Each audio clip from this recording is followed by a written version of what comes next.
happen. downhill Oh, I from gotta put here. my headphones in, Hello, otherwise it's everybody. gonna echo for everybody on the stream. Can Josh get it done before the echo begins? Echo. Echo. Episode 12, the echo begins. Brought to you by Twix. Twix. 2 for me, none for you. Twix. Left or right? Wash just hit him with a sponsor bit. Just hit him with a both. ¿Por qué no los Both dos? Twix. ¿Por qué no los dos? And now I turn up the volume.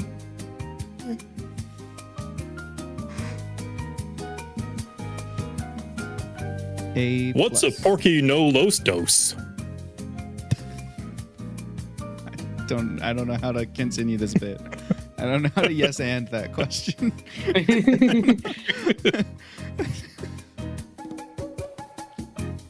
How you guys Probably doing? something about quesadillas. Ah. Bien, bien, gracias a Dios.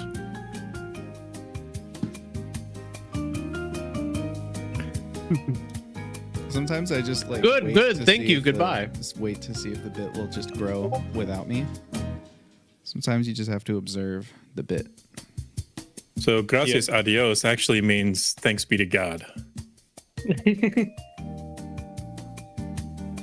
That's fascinating and inaccurate.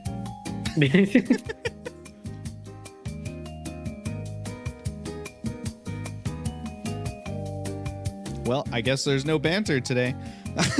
We all did it in the pre-stream banter. That's right. We all I'm bantered sorry. already. I'm eating, and I'm like, That's actually the stream, is Cleo eating. The rest Yeah, of us that's are the just here to whole provide stream. commentary. we're putting like a little bit of like a twist. Like we thought we'd like reach out, try different things. Oh, We're going for Coke like a Zero mukbang. mukbang. Yeah. Yep. Exactly. Except it's with brownies. Mm. Brownie mukbang. It's a terrible I like the word. sound of that. Like I get it and I understand what it is. I just don't like the mouthfeel. Yeah, it is a word that I dislike. And It's not a bad word. It's like moist. It has its place. It Moist can doesn't describe things. bother me. I just don't like it. moist. I don't know doesn't why bother moist me. I'm okay bothers with that people. word. I don't know why that one bugs people. It's because you gotta say moist That didn't bug me. like that. Oh, well, maybe that might have more to do with my voice than the word, though. I feel strangely soothed, but I don't. It didn't bug me. There are words that bother me when people say them. I'm trying to think what the most like egregious offender is. Are there any non like curse or obviously or profanities? That's the word I'm looking for. Oh no, I didn't mean those. I mean some of them bother me, I guess. But Yeah. I will say, if somebody says sus unironically, like in a public setting, Yeah. I feel that way about the word hungy. That and also actually hangry is another of the words that I just despise. And I like have always despised it. I don't know why, but it makes me so upset when people say that. I'm like, you sound so unintelligent to me. It's like an immediate like 3-star drop on my Yelp review of you I as think- a person. Wow. Just like you're think- already down to 2 stars. I understand hungy. I think that one is pretty cringe. Hangry, I'm okay with. hangry means you're hungry and angry. I know what it means. It's just a stupid word. How else am I to convey to you that I'm both angry and hungry in a quick and orderly fashion? Let's push this boundary a little bit, Josh. How do you feel about nervous sighted? I haven't heard I've it never heard before that now. And I don't think What's your initial impressions then? my initial impression is neutral. It seems like a longer way to say anxious. So I think it's inefficient, but it doesn't bother me. That's a negative, like just a slight tiny negative. Yeah, that's like a negative But not- 1% on your review. It's not even going to dock you a star, you know. What about unironically saying lol, Oh, I hate that. like out loud? Unironically, hate it. I'm okay with people ironically saying it. Oh, I Gotcha. see Gotcha. Will o' the Wisp is not about them nuggies, tendies, or bergs. No cute nicknames for your food. Yeah. What about my my brownies? I can't think of a cute nickname for Fingies that. is also bad, chat says.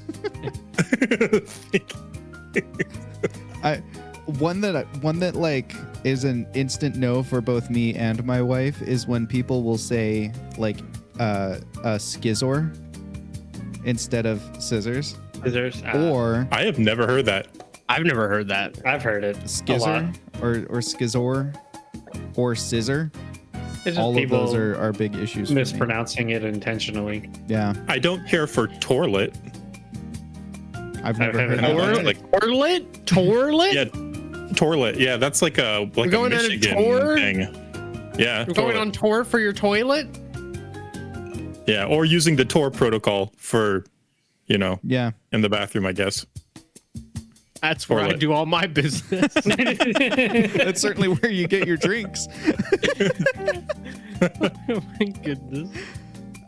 So anyway, I guess I don't know how to transition out of this conversation into our next one, but it's a tavern talk tonight. We're just going to hang out and talk about our adventure so far, and we'll recap a little bit briefly. We'll talk about how we're feeling, how we're expecting things to go. This is the last tavern talk before this whole campaign is over.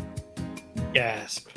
Unless we like royally mess it up. Yeah, I guess unless you really mess it Challenge accepted. up. We You're all here for the whole finale. weekend, so I have Sunday available as the fallback in case the finale turns into not the finale. Like, well, I guess we're playing on Sunday. I want to buy a pony.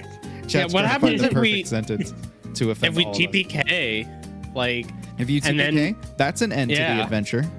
That's a Well- Yeah. well, the bad guys win.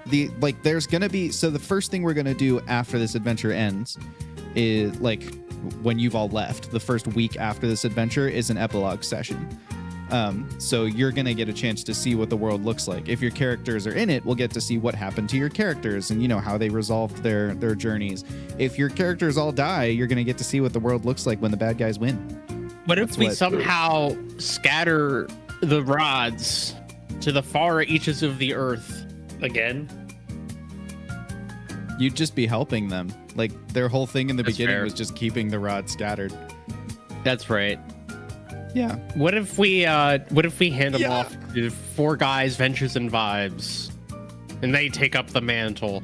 All of Four Guys Ventures and Vibes is on your airship. If you go down, this whole company goes down.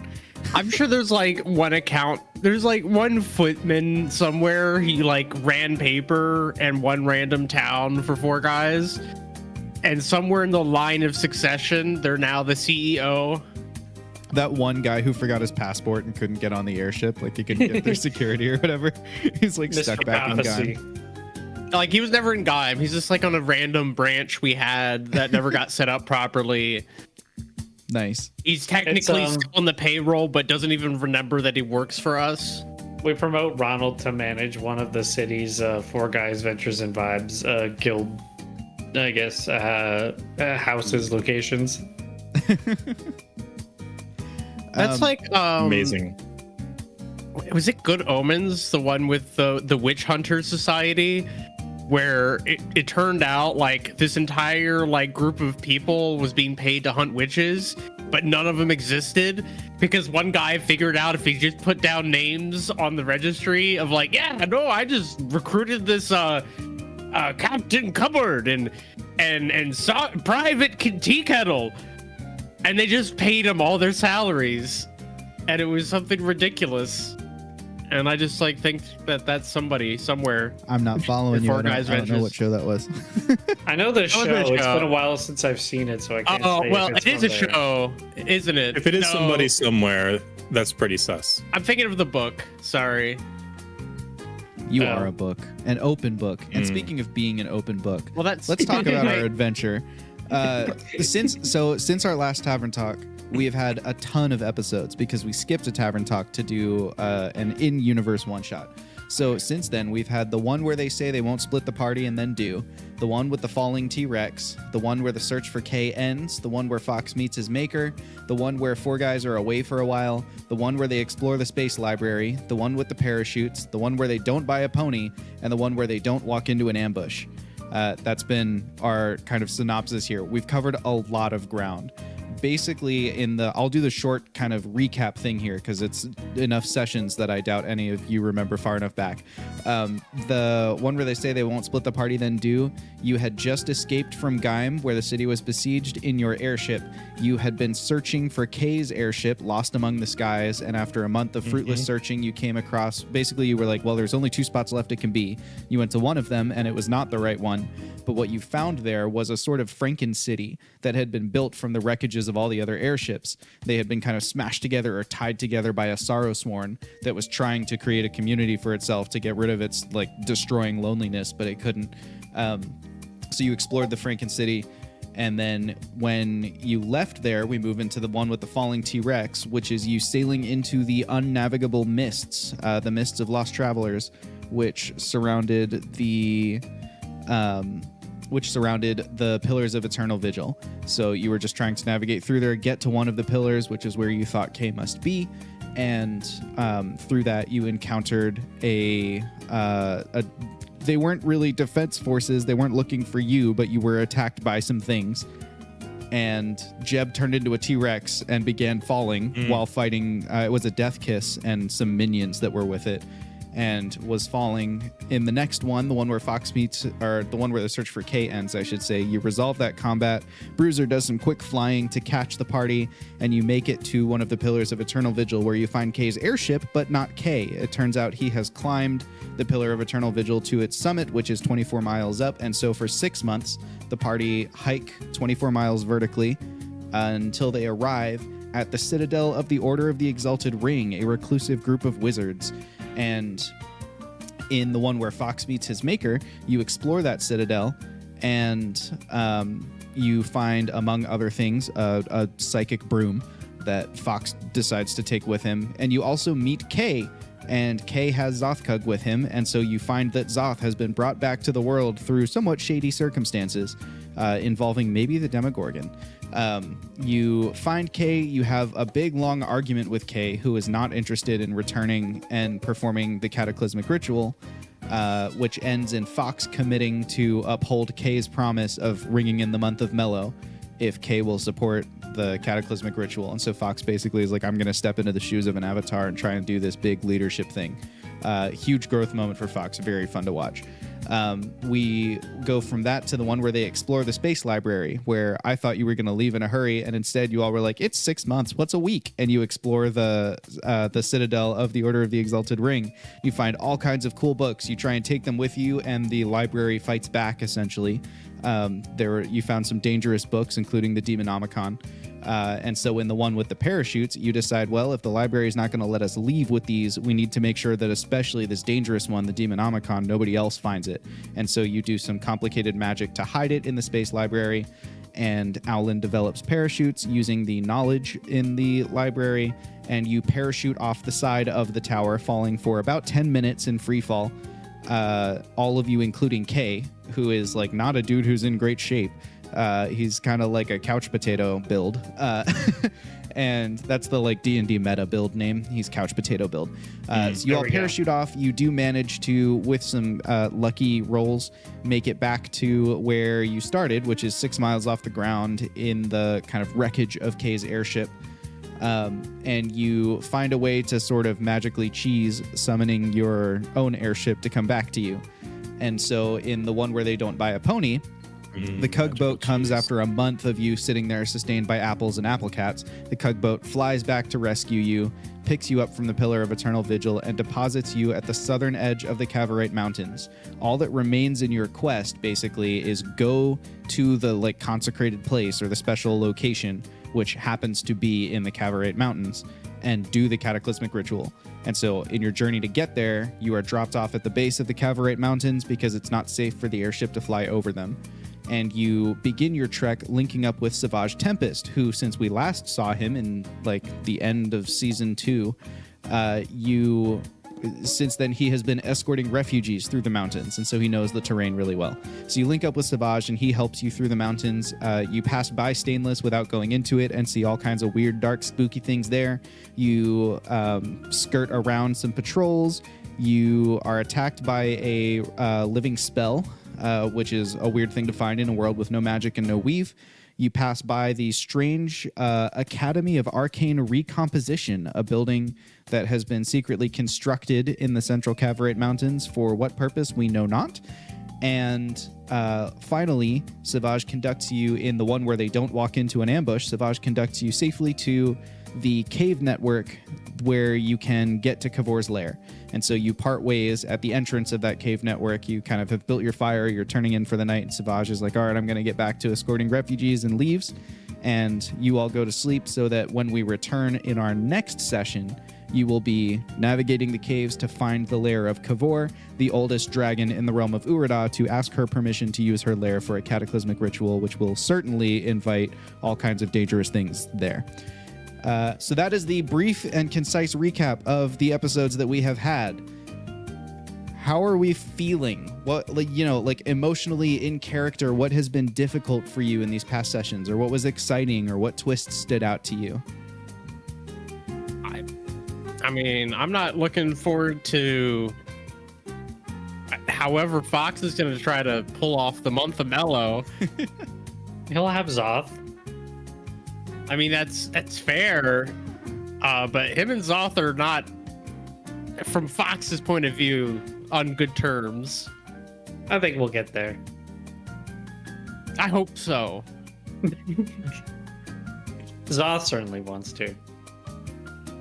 I will say finding Zoth after like accepting he's dead for so long is like very jarring.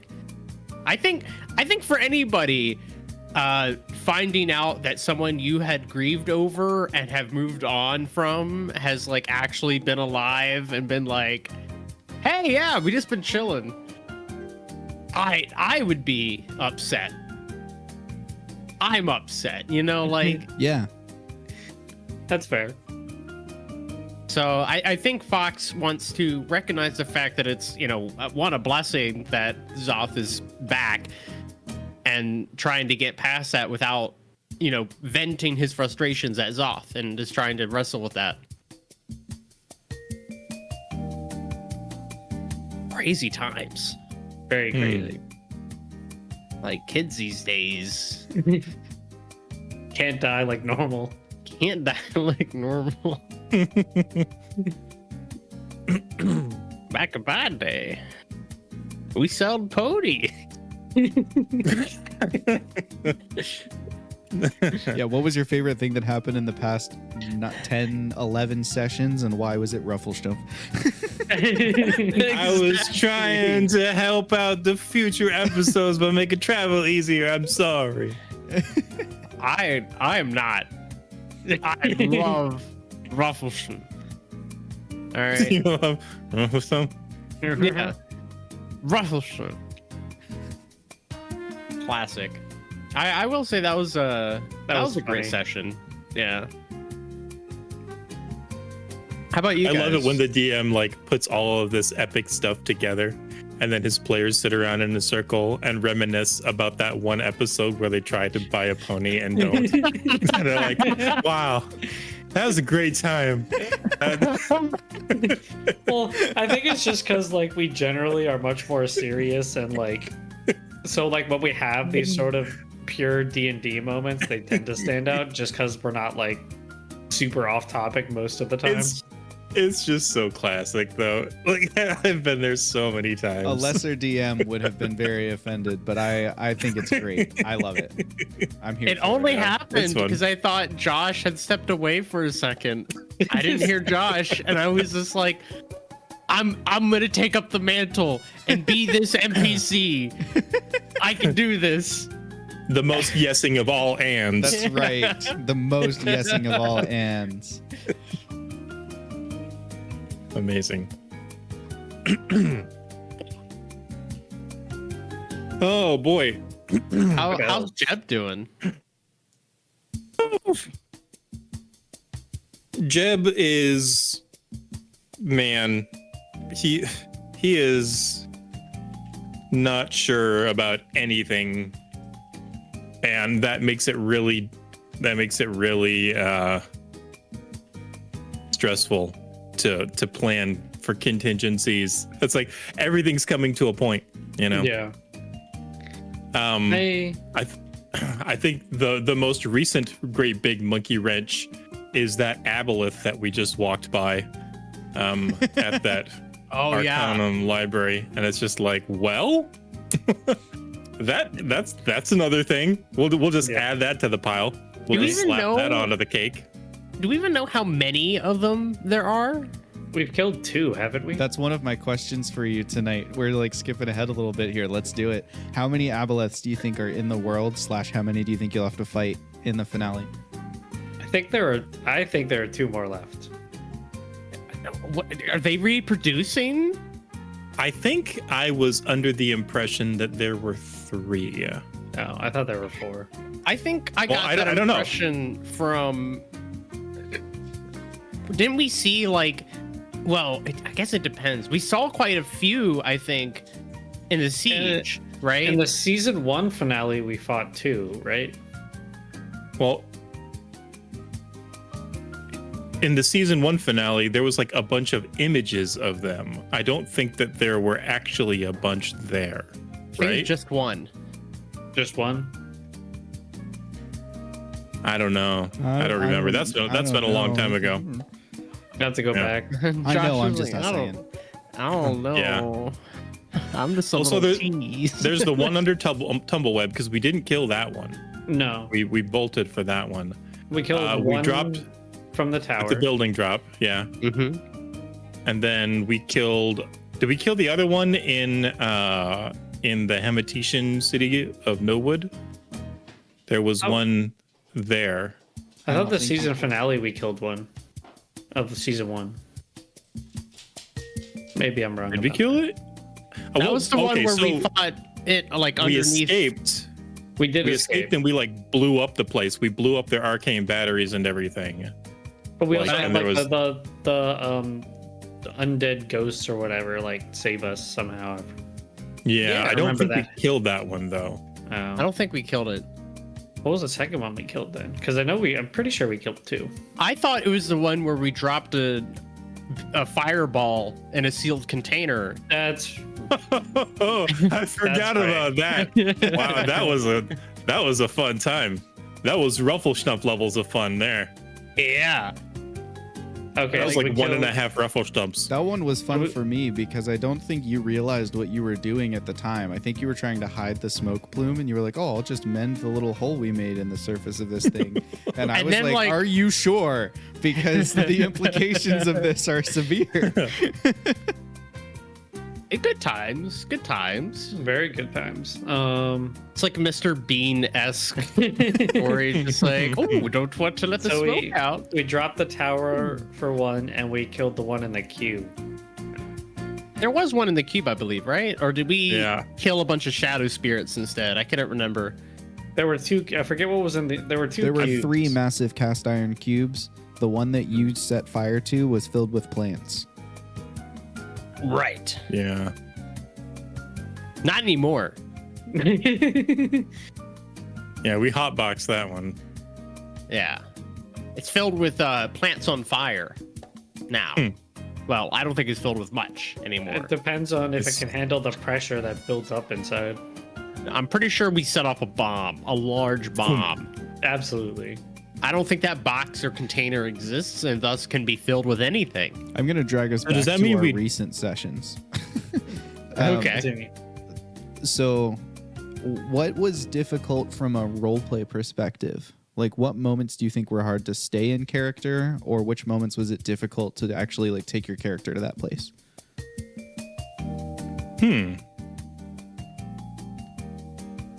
Oh, I didn't have any because I am so real. No, I feel like I haven't had too many with Jeb lately.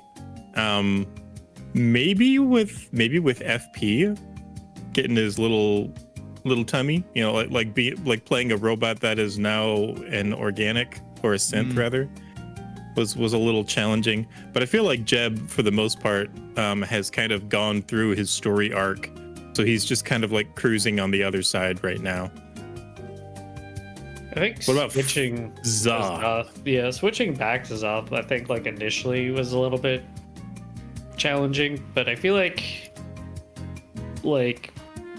it's not so much the situations, it's just like my headspace on the day of the game. It affects my role playing the most, not so much the situations that the character ends up in. So it's like if I've had like a long day or I'm really tired, it can be harder for me to get in character and all that.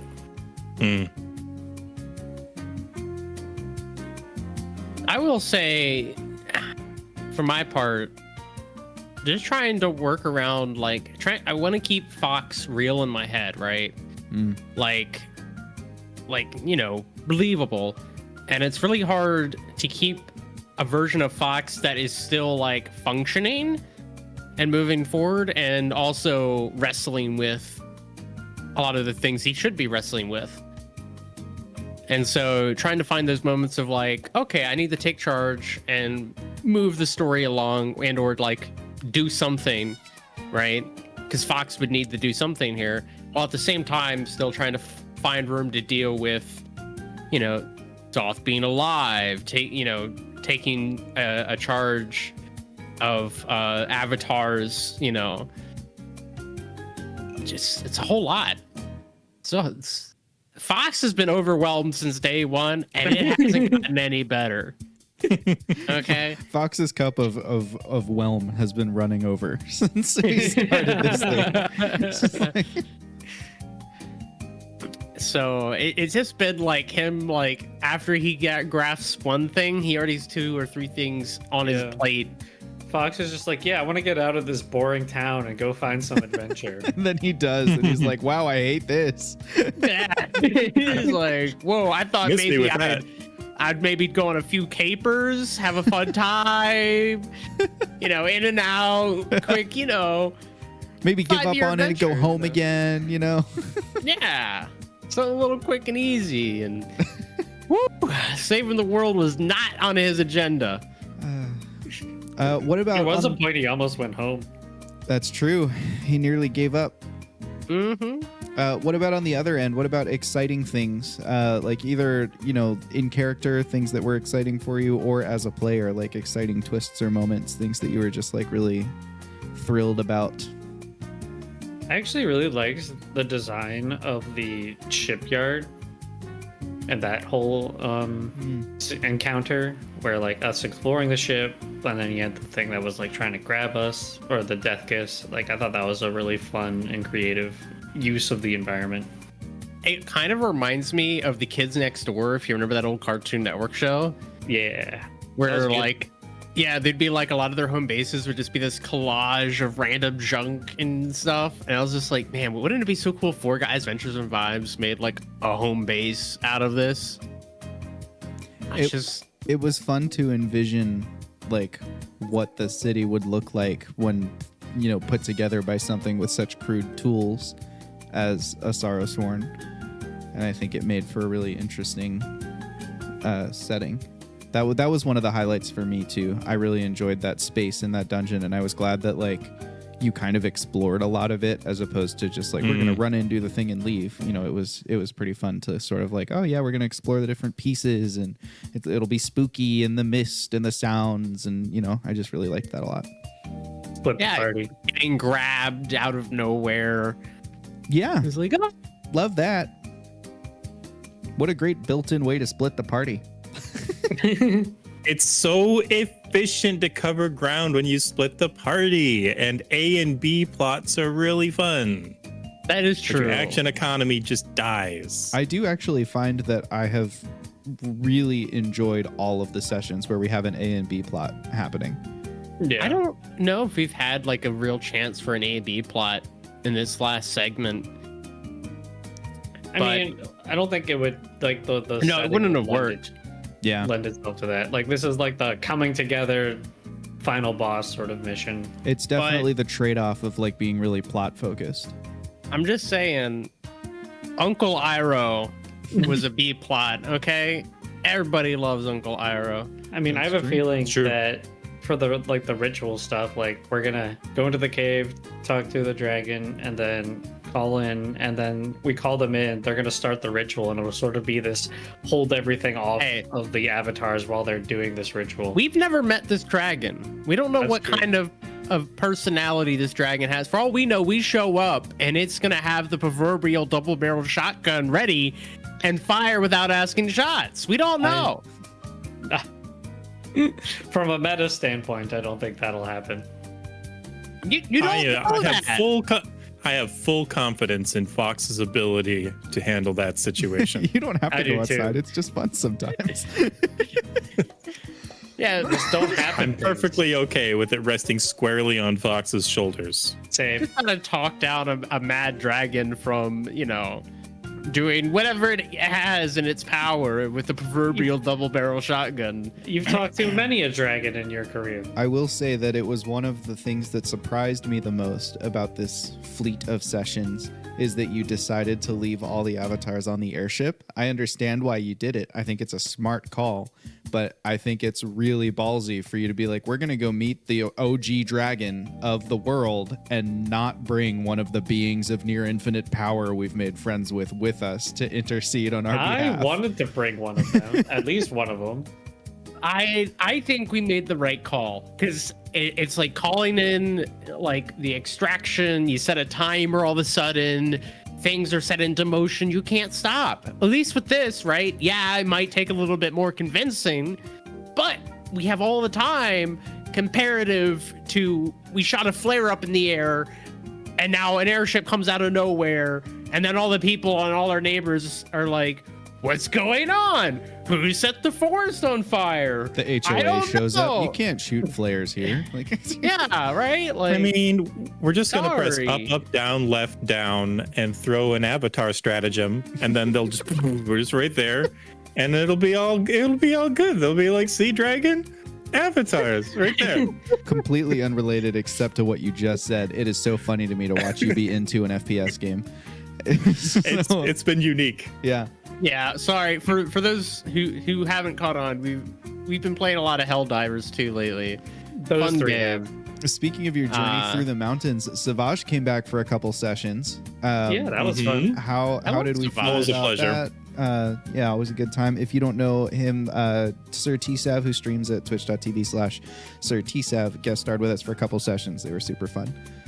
He has two characters in our campaign. He does. So far, he's only played one of them. Yeah.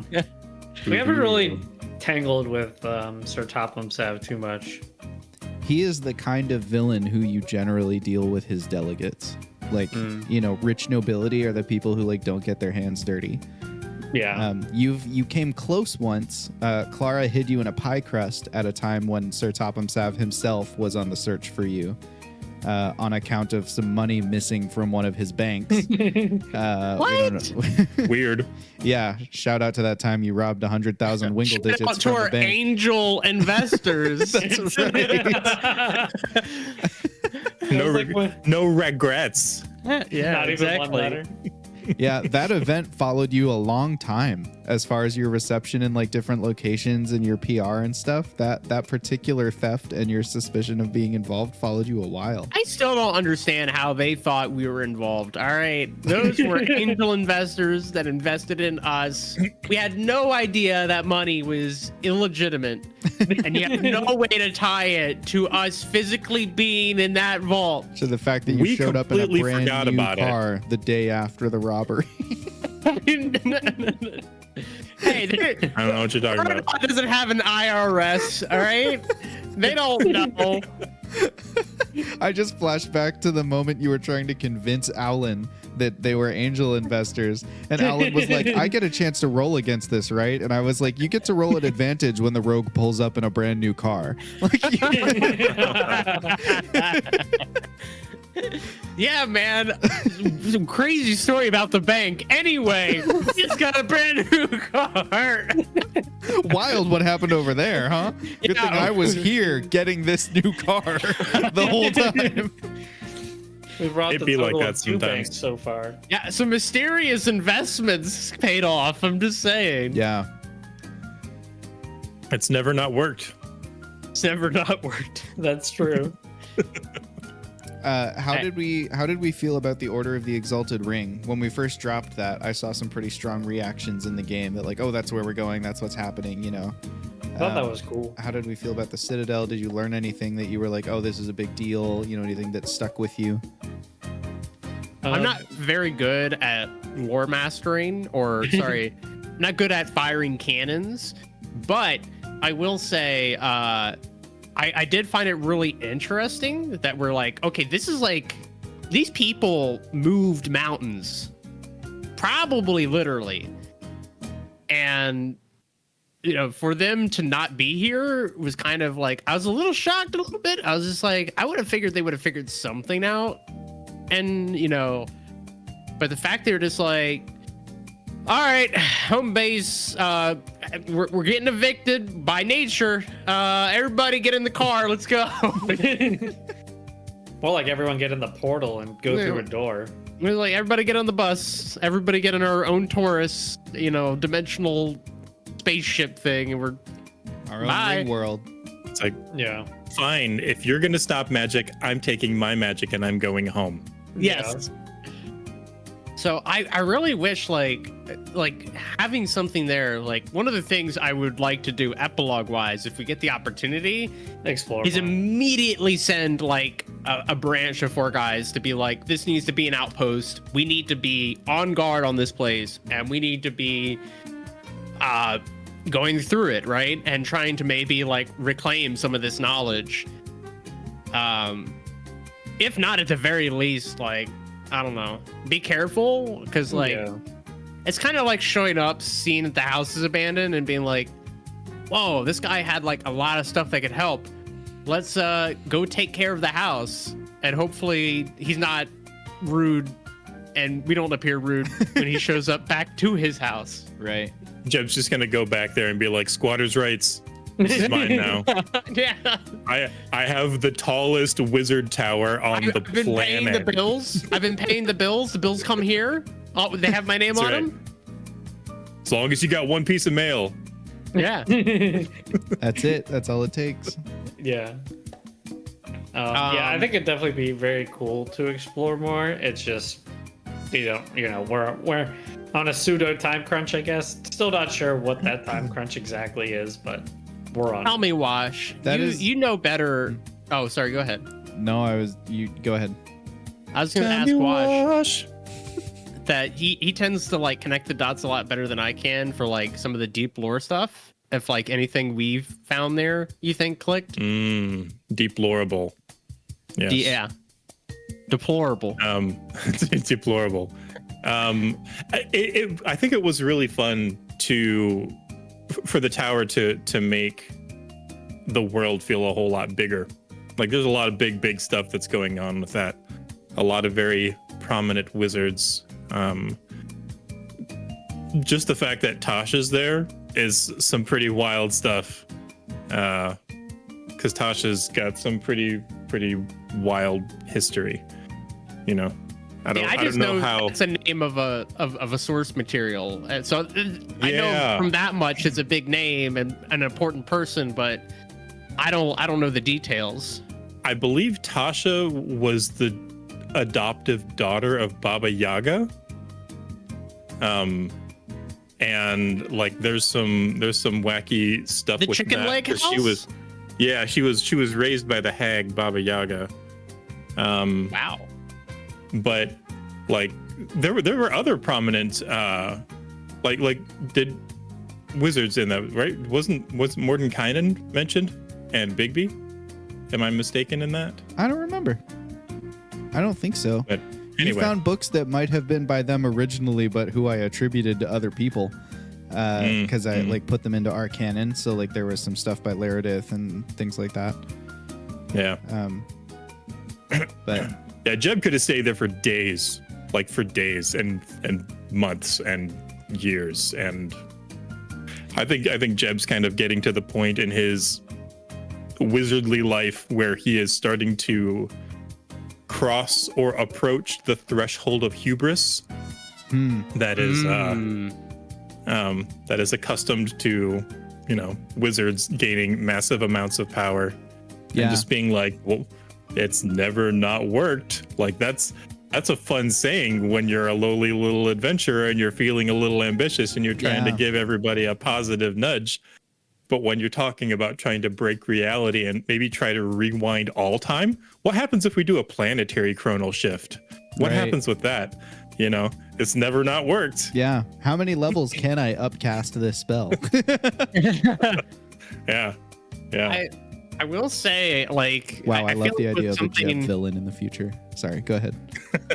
I feel like with such a location, right, as this, like, the Order of the Exalted Ring abandoning their home base could quite literally fund an economic boon for at least decades, right? Like, this is the equivalent of finding a gold ore like vein in a mountain that's untapped, and yes, it will run out eventually, right? Like, you will find all the knowledge, but like, it's even better than that, because like, when you run out of gold ore, it's all gone. But with this, like, if you set it up and actually use it as a home base and not just as a mine of knowledge, right? You replace the library, you maintain it, create your own system around it. Like, this could fund an economy. This could be an important resource for decades to come. So Fox, I think on his part knows that it's important. But on a meta narrative, I personally am like all about setting something up with that, because that would, like, you could see outposts being set up to be like, oh, we're the closest spot of land before you reach the Order of the Exalted Ring's former base. So this is where people stop when they're traveling to and from, and maybe open it up more to the public, and especially with neat. airships becoming like a thing again. Just saying. True. That is pretty cool. There could be little towns. I just imagine Full of little people. because of how long the walk is up, right? And if we open it more to more mundane and public people and not wizards only, you could set up like little villages and towns that are You won't be along lonely the at Wizards pathway. Only. Little, like just like build off the side of the walkway and build like a little tiny like village that just is there to like be like, oh, there's the inn, and that's all there really is, and everybody lives here, facilitates that inn, so that way people don't have to like Right. camp, or have like a point halfway through to like resupply. Could you imagine? It's pretty cool. I'm sorry, I'm getting stuck in the world building, like. I see the I'm off potential for like track. an arcane university to be established up there Right. or near there. Like maybe schools at the bottom of the hill, and then like the really powerful students, like grad school, is up at the Citadel or something. Like there could be some cool stuff in there. Shoot, Yeah. if like more reliable transportation set up so that way it doesn't take 6 months to climb up it and it's more reasonable, you could build the whole thing like off of this public transit you set up, and just build an entire city. You got a lot of big ideas for someone who hasn't won yet. I know. You're close though. There's not a whole lot of steps left in your journey. Sorry, my dog just came down. To be fair, Fox wouldn't be the one to set up like a city or arcane university or any of that. So That's right. Fox has a month of Mellow to figure out. exactly. What remains A in whole your month. quest is to petition Kavor to use her realm, build Laredith's machine at the proper place, consecrate the land, and conduct the cataclysmic ritual. That's it. Okay. Really, it's 3.5 steps. Here's something we don't Wow. talk about. Okay. Here's what we're not talking about. Mm-hmm. Even after we complete that, let's say boom, Abolus, goodbye. Nice to meet you. Adios. What about all the people that were following them either indirectly or directly? Right? Well- Just because we got rid of the big bad, right, doesn't mean, like, if this was a cartoonish story line, right, it would just be like, you killed the leader and now everything else just, well, I guess I can't be this henchman anymore. I better start a good living. When They the build war is statues in our over, honor. people start looking for somebody to blame. Right. And they're going to be gone. Who's going to be left to blame? Them. Especially because they did their faction put a lot of effort into recreating magic, right? So even if we bring magic back and bring the gods back, people are gonna remember the time the gods weren't there. And even if we tell them like, yo, it was actually those people who stopped the gods from reaching you, they didn't abandon you. Yeah. That's not a I narrative really that's gonna click. The other problem I really wish is, we would have invested more in televibing so we could vibe stream this battle at the end. At the end of the day, I think it comes down to no matter how much we invested into it or whatnot, they were the world government per se, and we're the rinky-dink company. You know, resource-wise, it makes it hard to compete against that. Another consequence of us getting rid of them is you're suddenly taking away magic from people who, prior to the Darkening, did not have any way to cast or produce magic, and I mean, and so we wouldn't be taking it away. That's one of We're not Kay's taking away concerns. Wingle digits. What you said, Trevor. What? well, That was one of Kay's resistances. Yeah. He's like, the world has found a new equilibrium, and you're going to disrupt that equilibrium. I will say to bring a We're not taking- world. Sorry, Cleo. No, you're good. To bring a real world analogy to it, people in East Germany, when Germany unified, right? Like generations later, like the people who remember living in East Germany are like, well, it wasn't like this back in East Germany. At least in East Germany, we had guaranteed, this or that, and now we don't. And people will be upset. And we don't know how Wingle digits. Like, we don't know perfectly the process. The process that creates Wingle digits might be by funneling the weave into Sacrium. And without that, right, if we bring back magic, if that somehow disrupts that process, Wingle digits, whatever may exist, may be the last Wingle digits. Right? Sure, we could find another way to create them, but that's going to disrupt it. And like you said, it's going to disrupt things.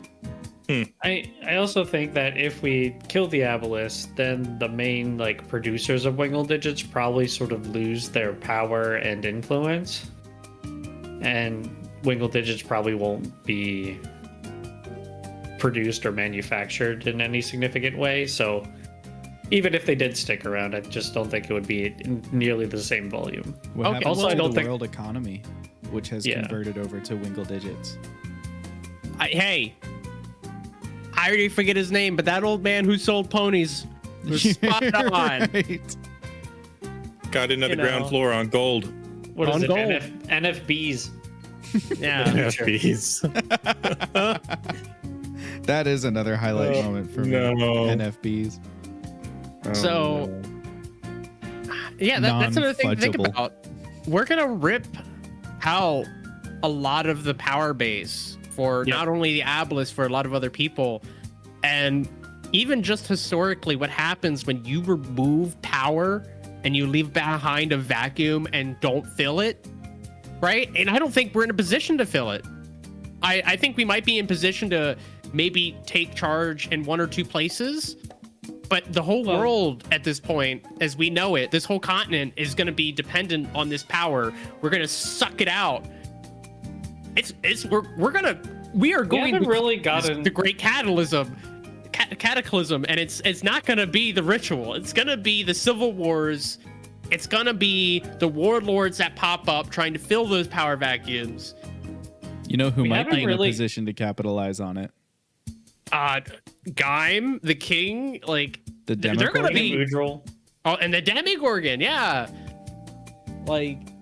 That is a big concern of mine. If it shows up during the final battle, we're not gonna be able to handle that. Oh yeah, he's gonna plus third everything party. else. He's gonna third party the world, right? We're fighting the Aboleths. Aboleths fighting us. After we get the Aboleths low on health, or get rid of them, and we've exhausted all of our resources to do so, he's gonna show up, say, "Thanks for doing the job for me," and get us out of there. Because I don't think. That's a problem for tomorrow, Jeb. Yeah. I don't think we can even like really think about that too much. We just have to address what's in front of us and hope that this isn't a huge factor. I mean, I agree. There's not much we can do about it. Like, it just is what it is. If it happens, we'll have to deal with it as it happens. If only we had like some book or item that was able to like banish something back to hell immediately, or I don't know, something like that. Oh yeah, that'd be a pretty useful tool for that kind of circumstance. That would wouldn't it? be. Yeah, it's a pretty good thing useful that the tool. game wasn't unbalanced by giving you something like that. If he doesn't good show it, thing. if it doesn't show up during the finale, we can go back and think more about what to do. You just and maybe save how to scum get the out end of the library. world. You're like, we're gonna save Yeah. right before the finale battle, and if we're not happy with the outcome on Sunday, we're gonna do it again. Jeb uses all of his time magic to rewind the battle. 24-hour chronal shift. Yeah. Well played. That'd be insane. One thing that I think is interesting to watch is that I have intentionally put obscure methods along your path by which you could discover the ultimate end goal of the aboleths. And because you have not used them, we don't have a concrete understanding of like what is the win condition for the aboleths. What exactly do they want? What do you think they want? What do you imagine their win condition is? I think They their want win total condition, control. well, that is part of the win condition in the sense it's just like that comes with winning, right? That isn't the win condition. I think the win condition is replacing the gods. I think it's fairly obvious they've gone out of their way Yeah. to remove any trace of the old shrines and to, in a sense, replace their religions with their own. But they've been very clever about it. They've been very sure to be like, well, this isn't a religion, right? This is understand. just like a following where we kind of all follow the same doctrine and we're all very thankful for this mysterious being. And They understand how to win over the people, not just completely take over. well, I think if they can replace the gods, and I mean that literally, I don't mean Yeah. like figuratively in the sense of like, No, oh, I they know what you worship us instead of the gods. I think they can somehow, by getting the people's faith into them, somehow. I don't know how D&D divine magic works, but I think they might be onto something with trying to literally replace the gods and create their own divine sort of Like thing. they're hungry for god food. God fingies. Yeah. Well, that's the stream. Just kidding. They also might be trying to bring their plane to this plane. Like bring the what is it? The plane of chaos here. The Limbo? plane of limbo is their like Limbo. home base or whatever, home field for them. I don't know. I obviously they have to get rid of the gods Yeah. permanently. They got to make sure there's no way they come back, because that will always be an existential threat to them. That's why they're trying to keep. That's why they tried to keep the rod stuff. from Well, us. I mean, permanently. The rods and stuff, that's a temporary solution for them to keep the rods away, to keep the cataclysm ritual at hand, right? And keep that from happening. I think they're looking for a permanent solution, one where it doesn't matter.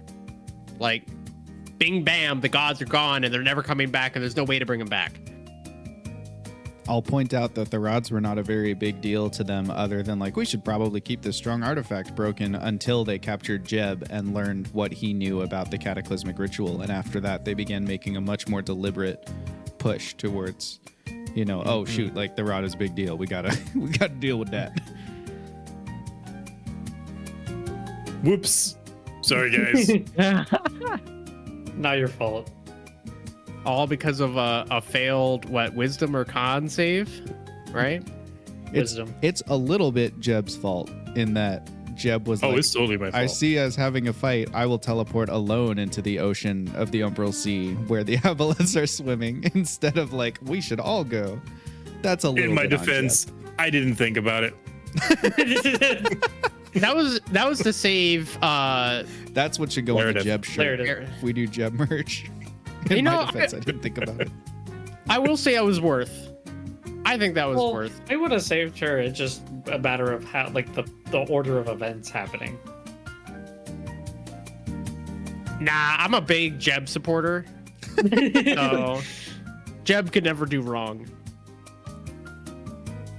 In before Jeb does something horribly wrong. I will say though, it did that did lead to us taking out an aboleth. We had to go to the tower, rescue Jeb, and in bringing the tower down, killed an aboleth. That's So. true. You know, silver lining. Do you have a favorite city or setting that you've been to so far? I was a big Ooh. fan of Gaim. I really like Gaim. Yeah. I think Gaim is just the most familiar to us, so it's like the most fleshed out. I don't know. I think Gaim had a lot of potential that we didn't get to fully see. That's what I was liked also about it. cool. Tumbleweb was really cool. I also liked Udril. Udril, I'd like to spend more time discovering and exploring more. I think the royal holdings of Udril were one of my favorite spots that you went because Udril's got such a big thing about landscape and architecture. So we got to really explore like these awesome, like legendary constructions, like the wall that is a map of Udril with rubies for the cities and stuff like that. You know, I just thought that was so cool. You know, the king. I love the king of Udril. That guy. All right. Tech I is know it's the not. I unyielding. know it's a monarchy and not a democracy, but he won my vote. Okay. Is he your pick I'm for just king of the saying. world when you create the power vacuum? Yeah, I know. He might. I might need. We might need to step on. Not step on, but like step up to some of these people that we've rubbed shoulders with and be like, hey, you mind picking up the slack? Like, create a world council that just takes all the prominent leaders to maintain order. it's We get the Queen of Gaim, the King of Udril, us. it's a little late, but we definitely, if we can in some way, need to set up like a world government real quick. I'm here for it, guys. We'll put it up on top of my house, on my tower, on the pillar of eternal vigil. Yeah. I will gladly take this on. I love the idea that you're considering this 2 in-world days before you do the cataclysmic ritual. You're like, I wonder what happens after the ritual. Well, it's one of those That's on things brand. like we just don't have time to actually think about it. But like right now, meta-wise, like this is the time to think about it. And Also, I will say, I think we need like a federation. All right, we need like Udril, Gaim, Tumbleweb, stainless. Like we need to get powerful leaders that aren't corrupted, at least that we trust, I should say. That are favorably corrupted. That are favorably corrupted. to take up some slack from the places in between. There's gonna be a lot of strife and conflict the second, because like people don't just put down their sword and pick up the plow the instant we do this, right?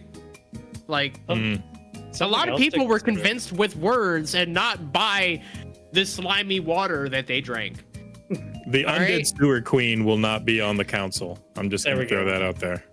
I approve this message. And I will say, if it means avoiding endless civil war or like horrible effects, you're not here for it? We probably, maybe not the undead sewer queen, but we probably will have to look at people we don't agree with and invite them on if they can stabilize their area, right? Like, Are you it's, talking about like forming a NATO? Yes. Something else we have to consider is if Because, this no, happens. NATO was formed against another country. I'm saying we just gotta form a UN, okay? So a stato, A state- because it's one country. It's a country of states. What were you Yes. saying, Trevor? Something else to consider is with the cataclysmic ritual, it'll get rid of the avatars. The gods will come back and they'll need new avatars essentially. So are we gonna Fox be turned new K. Are we gonna Do you be think like Fox the new could handle avatars? being the avatar of Kelnor? Like, I don't think Fox. People will be is like, oh man, Avatar. remember before they changed the recipe? I prefer old K. New K just doesn't have the same taste. Like that's just something to consider. Is the that brownies I get at the temples are different now. I don't like them as much. Yeah. Oh, That's there's an just a idea. lot. yeah. Do the gods need avatars? Do they? I don't know if they need them, but it is. They made these ones. Well, I mean, true. avatars are a good way for the gods to put their will in the world, right? It's like a way of setting up. Like, man, this is tiring. I've got big, clumsy god hands, and there's all these little Yeah, mortals I could gods being accidentally. tired. All that power. Ugh. I could accidentally Ugh. squash all these mortals if I try to, meddle with the affairs directly. I put down a little automaton, down there, and he does my will for me, and it's fine. I So trust it. convenient. Where there could be the potential for us to become avatars. I honestly, even though Fox has taken up charge, I think Fox would have to still go through a lot more to be anywhere near K level of avatar like synergy. All right, I don't think Fox synergizes perfectly well. I think Fox would be the avatar of anxiety. Yeah, that's probably on point. But yeah, no, it's gonna be a time. We're literally gonna be like, we're gonna save the world, and it's gonna cost a lot. Yep. I There'll be a just huge really transition think- process. I just really think people need to know. Like, there's got to be somebody to tell the story. Oh, You know, 100% otherwise agree. it's a thing that happens in the mountain. So what would we name the era post darkening? Like Reconstruction? The world We would name don't. the era, so I don't think you would Yeah. be able to name it until stuff happened in it. You know, That's fair. like even the era we're in now doesn't really have a name. The darkening is an event, but like the present era doesn't have a name. That's true. I will say it will be a negative thing. Like people That's will not look. necessarily true. It is. We might be able to eventually, right, over generations and a lot of PR work, convince the people of our good intentions and the trouble, the potential threat that they ignored or may not have been aware of. But immediately, it's going to be a bad time. And Our you saving can't deny grace. that. Our saving grace is that we're friends with the Queen of Gaim and the King of Udril, so we have like a little bit of PR. So at least the like- dwarves will like you. yeah. You've really chosen to cozy up to the dwarven leadership. Well, I mean, that's gonna. If people catch on to that, they're gonna be like, "You think the dwarves are more important than us?" It's gonna be a bad It's going to time. be dwarfism. Fox is not built for running the world. For being I a don't think dwarf. anyone is built for running the world. How many character Oh. deaths in the finale do you think? 0. At least We've- the avatars, Well, By yeah, that's not technicality. character death. That's not character Yeah, death. character deaths, like player characters. player character deaths. Are we I'm gonna gonna say play all 0. of our characters? I My thought we we were gonna just have- playing our main characters. my intention is for you to play just your main characters. Okay. Does the death of our other characters count as character deaths? No, Okay, so I'm you talking mean about- of the four of us? of you who are playing as you, like how Yeah. many do you think are Wait. gonna die? If they die and get res, does that count as a character death? Sure. Oh, okay. Then maybe a few. Oh, perhaps a few. I can see a TPK where we sacrifice ourselves to buy enough time. I can see I that don't- happening. It's I don't want definitely that a to possibility. happen. I would I don't rather. think a TPK will happen. I think definitely people will go below 0, but as long as they aren't soft, then people will be able to get back up. I'm just saying. Chat People thinks think Alan's gonna differently. die. Chat says Alan's dead. I mean, Alan, for sure. I do think of the group, Owlin is most likely to fall to 0 hit points. Yes, he is our tank. That would be which his means yearbook honorific. Most likely to fall to 0 hit points. Season 1 finale he did. Like several times. Yeah. He kept waking up in the middle of it. That's disorienting. Getting knocked unconscious, you think you're on the verge of death, wake up, you still have the sword in your hand, you're like, you get knocked unconscious again. Yeah. Did it happen at the tower too? Or that was Gunner? We definitely killed Jeb. We killed Jeb. Oh, that was Yeah, Jeb was dead. You had to use Revivify on him. We killed him with a grenade. Yes. That's When right. the tower You fell. killed him you killed the building with a grenade, and then you killed Jeb with the building. That's fair. We had the aboleth though. We did kill the aboleth with the building too. So Grenades do melt steel beams. I'm still a little shook up by what we did it was to it that was cool. tower. We also Is have a it- necrom. Yeah, it was cool. I won't make the same analogy I did before, but I don't think it's as cool as you think it is. How many aboleths do you think you'll see on the field of battle in the finale? I think too. Well, If any. one for sure. One for sure, because there Okay. is one next door. Yeah. Like there is one 2 feet away.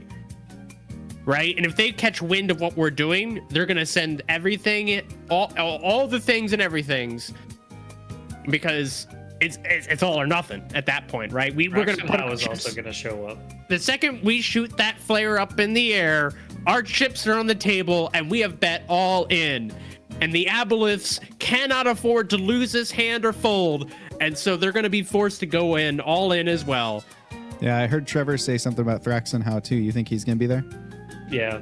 Oh yeah. We'll have Kavor versus Thraxenhow. Oh no, I didn't even think about that. Guys, I have too much stuff to think about. Thraxenhow just needs to be bopped. He needs to be successfully bopped. I think another dragon can do that. Unless that dragon no. also gets converted.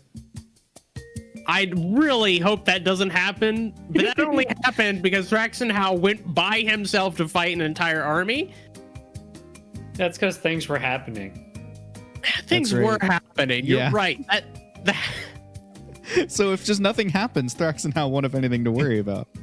People always ask Thraxen how, but they would never ask Thraxen why. It's a fair point. So the real question is not how many we think we'll run into. The real question is how many do we think are actually within range, and how quick do we think we can get this off? Because the longer we take, that's why I said we do not shoot that flare. Because the second we shoot that flare, if they have any inkling about the ritual, which they do, they're going to realize there's a flare and an airship all of a sudden right next to the place where the cataclysm ritual has to take place. But if we brought them all with us, then we wouldn't even have to worry about that. It would have been a much larger group to try to get through a narrow pass. It would have been a lot harder to sneak. Remember, there was that And you know ambush that. that. you were able to thwart. Yes. Yeah. That would have been And if- tough cooking with like, can you imagine if Kay was there trying to sneak and squish through the little overpass Also- or mountain pass and everything?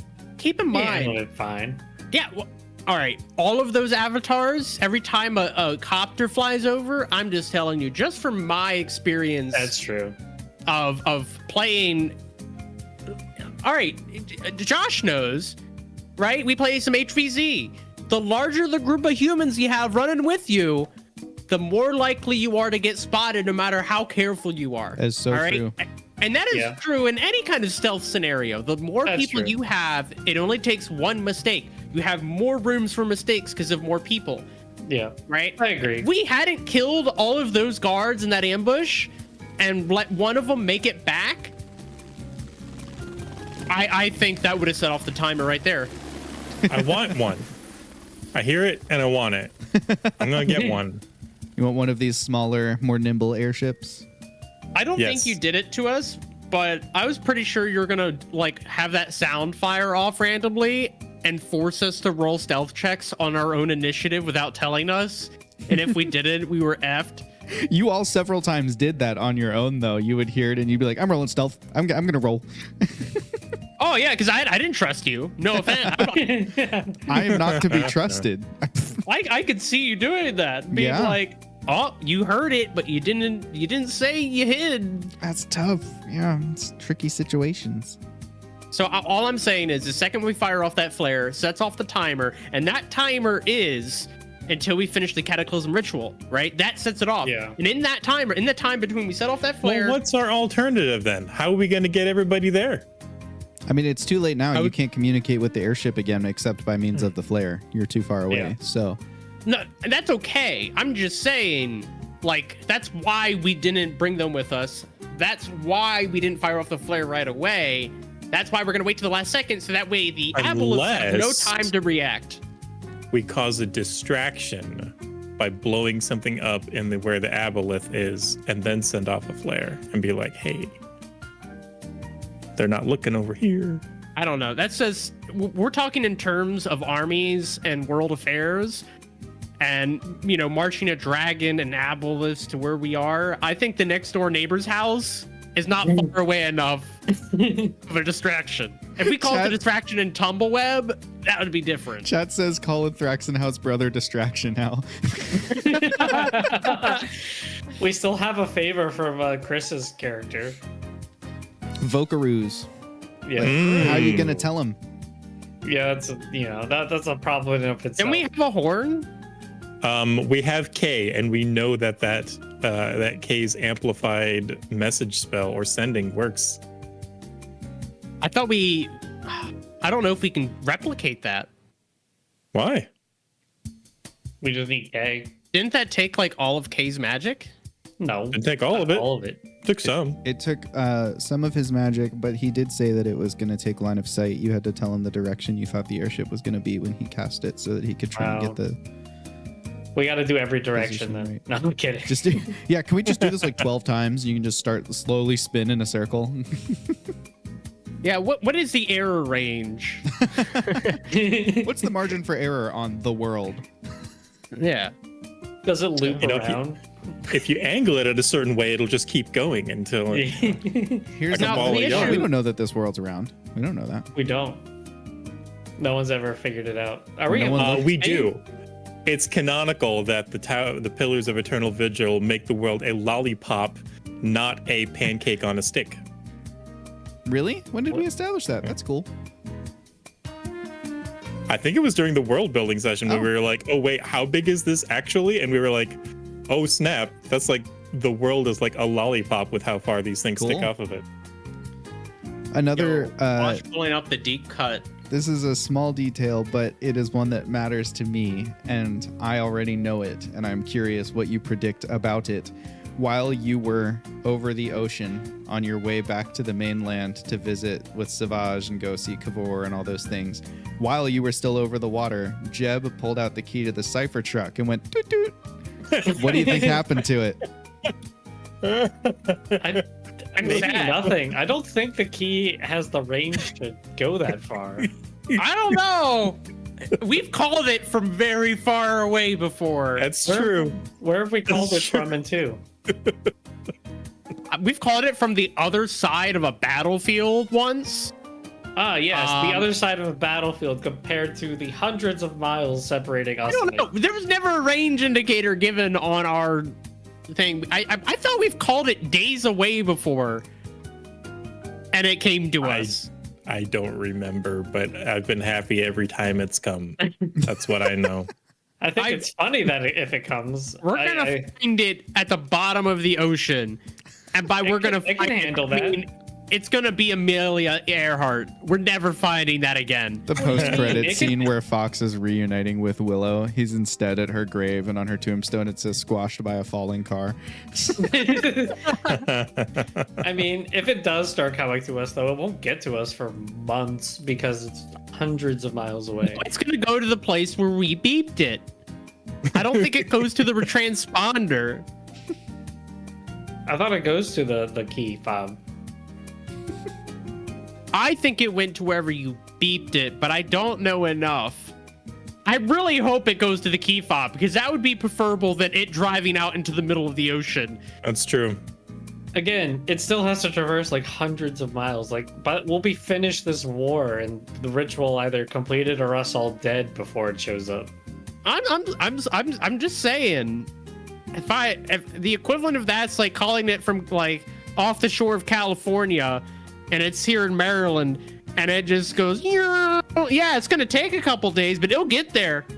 I'm not saying if the range is that far, yes, it'll get there eventually. It's just not during. You know what? It might just run out of gas. It might run out of wingle digits. That would fair. be the funniest outcome. Because we left it right outside of Gaim, right? It's just sitting on the beach, just like right on the beach, just like stopped right there. It'll make it like 50 miles. We haven't filled it up recently. It'll just be like. Hey Josh, how far away is Gaim from where we are with the Cavorite Mountains? Let's have a look. Well, It's a little bit. did we establish the top speed of the Gaim? cipher truck?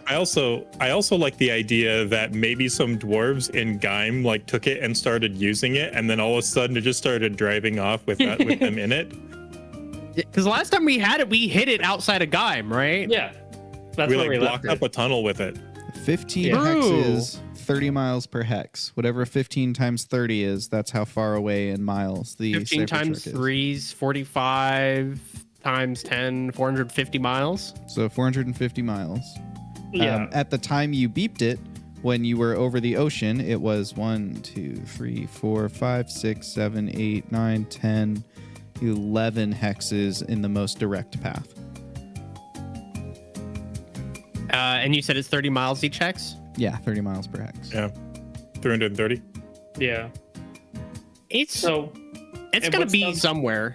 what's the max speed of the cipher truck? I Did don't we remember. establish that? It's written down in your I little cipher remember truck it not sheet, being but- like exceedingly fast. It was Like 40? in terms Miles an of hour? like traveling. I think it changed depending on wherever we were going and whatever the story it needed it to be. I don't think it Amazing. had a consistent speed. So, yeah, Truly the it- best character of Four Guys Adventures and Vibes. It has to What, the cipher traverse truck? like Yes. either 330 miles and it'll be like 50 miles away from us. I will or- say it's going to be somewhere, and that is Fox's B plot after the world ends. locates a cipher truck. A plot is making sure the world doesn't fall apart after we, pulled out the power cord. It's all And, going to be over. Jeb's going to be laying down, dying, and then, like in his last breath, he clasps Fox's hand and like gives him the key fob. The heroic music starts playing. Oh For the no, I month can of imagine mellow. it now. I can imagine it now. Like somehow we all die and it gets passed down through generations. This key fob, nobody knows what it goes to. Oh, it's going to be great. People like actual real automobiles start being developed and the key fob becomes unrecognizable and nobody knows what it goes to anymore. And it's going to be like and the this key fob- legendary item. And the truck itself actually ended up parking at the edge of the portal to the planes of chaos and has been absorbing chaos energy. So now it's like sentient and overpowered. And it's just like this massive undersea relic. Oh yeah. Yep. That's what it is. That's what it is. It's for another adventuring party to deal with at that point. There are going to be lots of seeds for future adventures if other DMs want to pick up in the world of Urida after this. Where's my car? Dude, what's mine say? Whoa! Nice. Oh. What's with the serious music all of Oh, a you sudden? just were going so deep into the bit about the car, so I switched over to the serious music to catch up with you. Sorry, I'll put the I fun thought music this was back you in. suddenly being like, we're gonna transition now. No, sorry, I was just No. adding to the bit. You were yes anding. I apologize Yeah. for calling out the yes and. Yeah. Way to ruin it. I'm sorry. Yeah. That's the Straight best to part of Cypher jokes. truck Is made when me you do it. complain, explain them. Straight to jail. Straight to jail. So the cipher truck made me do it. I'm sorry. What do you think And Elaine that's what Mollusk Jeb would is up say. to right now? I have no idea, but I hope it's some wonder weapon or something like. The anti-brainwashing device. Yo, for real though, didn't we like do something about that and leave So it many within plot her? threads. We just left didn't her with the even do. blueprints for it, but we didn't Yeah. do anything about it. Well, I yeah, mean, no, she's we the did. genius inventor, so We left her the blueprint. That's what Yeah. we did. that's what you did about it. It's like Laredith's machine. It's like, well, you Yeah. technically didn't do anything about it, but you put Laredith back in a workshop. So That's what we did. I'm just telling you. how do you think history will remember your character?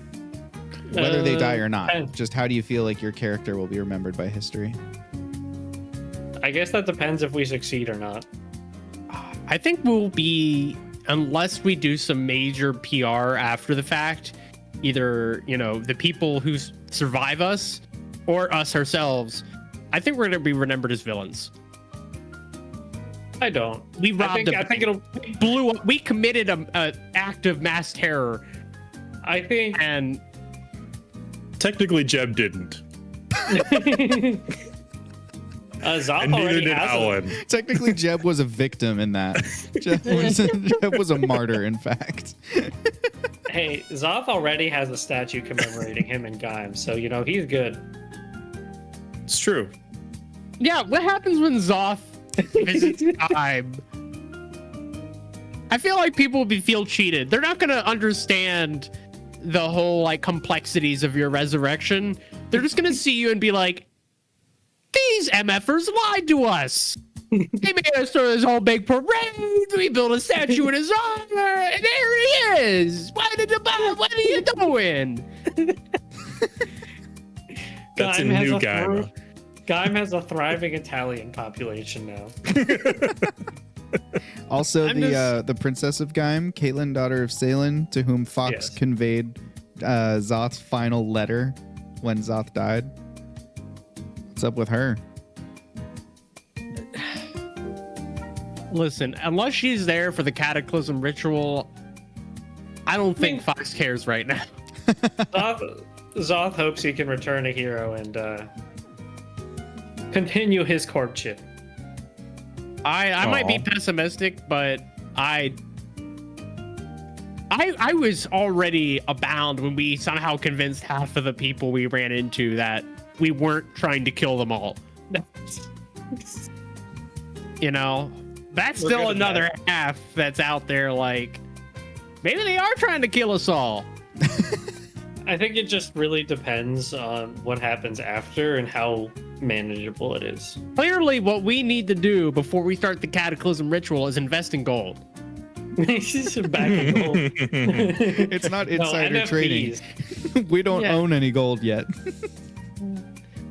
NFBs are the future. Who do you think, Wash? That'll be the new currency. How's Jeb going to be remembered?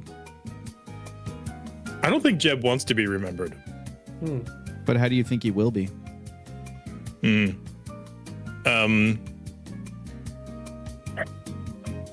I mean, he's got a little bit of a reputation, but That's true. I don't know. That's a toughie. Good thing he didn't take part in any kind of bank robbery. Yeah, I don't think he'll have a very good reputation,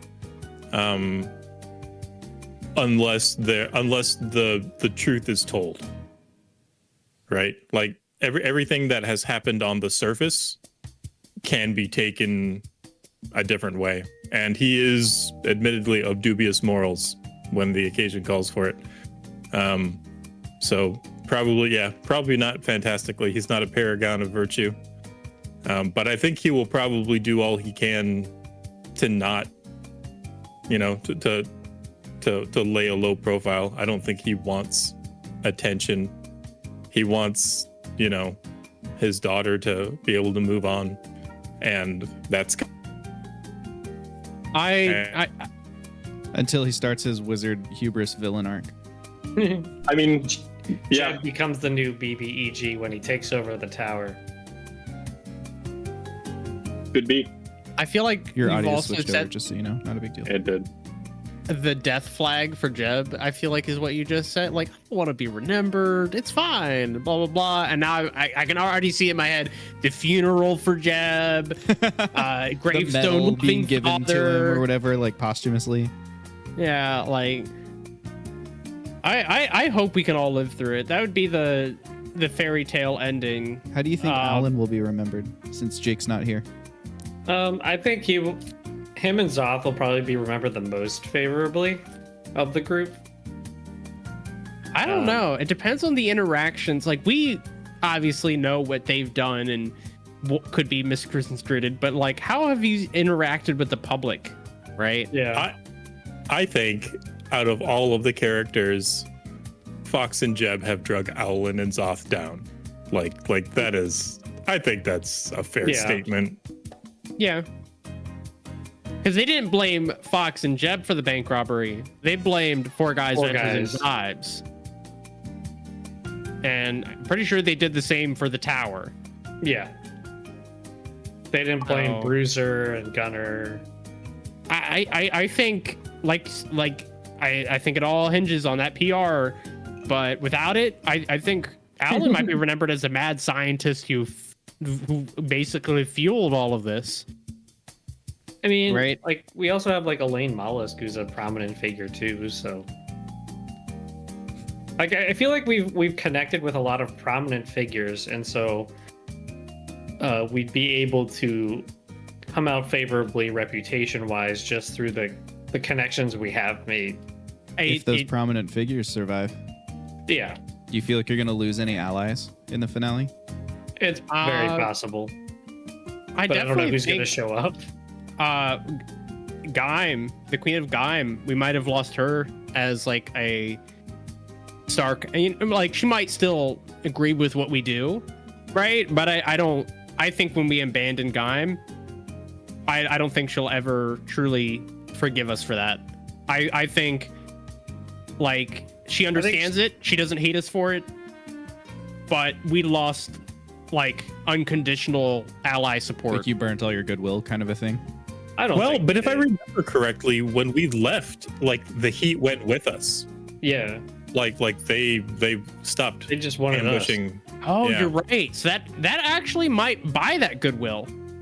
Maybe. So when you left under the conditions that the city had been breached. So it probably depends how disastrous that attack on the city was. I think.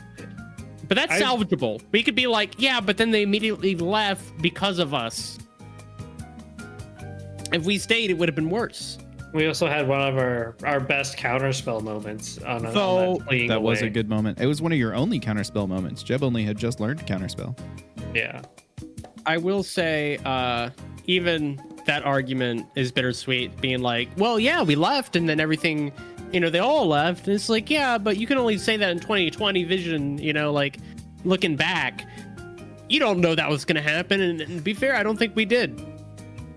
Well, I mean, we can think also it was just a say it was possibility, but it was for the greater good. Like, no one likes to hear that, but that's it's the for truth. the greater good. Yeah, no. see, I think a lot of our reputation is, like, on the surface very tarnished, but like without the actual story being told, I don't think we're gonna have a good reputation. If we can get the full story out, or get like somehow manage to like convince enough people of the full story, then I think we'll be looked more favorably on. It's just You've been doing pamphlet drops for half a year. yeah. I will say, I think we've cursed ourselves to always have a. Do they have a pamphlet? We've cursed ourselves to always have a what's the word for it? Controversial reputation at best. Right? It depends on the city. Like, I think Udril isn't super controversial. I'm just saying, like, as things stand now, before the 2 out cataclysm, of 3 cities. sure, before the cataclysm, we gave out enough pamphlets and everything. Maybe we could work our PR a bit. But the fact that we are going to be the source of almighty destruction upon the world. Well, I wouldn't go that far. all of the wizards and the clerics that are left will unite.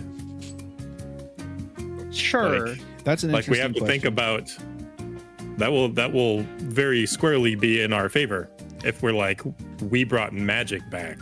Well, I'm sure there's going to be a lot of this people way. upset, but that's if like I know that they've messed up a lot of the holy sites and whatnot, so it might just be like people coming out of the woodwork, but that's not insignificant. It doesn't take a lot of thought to come up with the argument that by putting magic back in the hands of people who either had to spend a lot of time and money, something that's privileged, or be born with it, right? Something that's hereditary.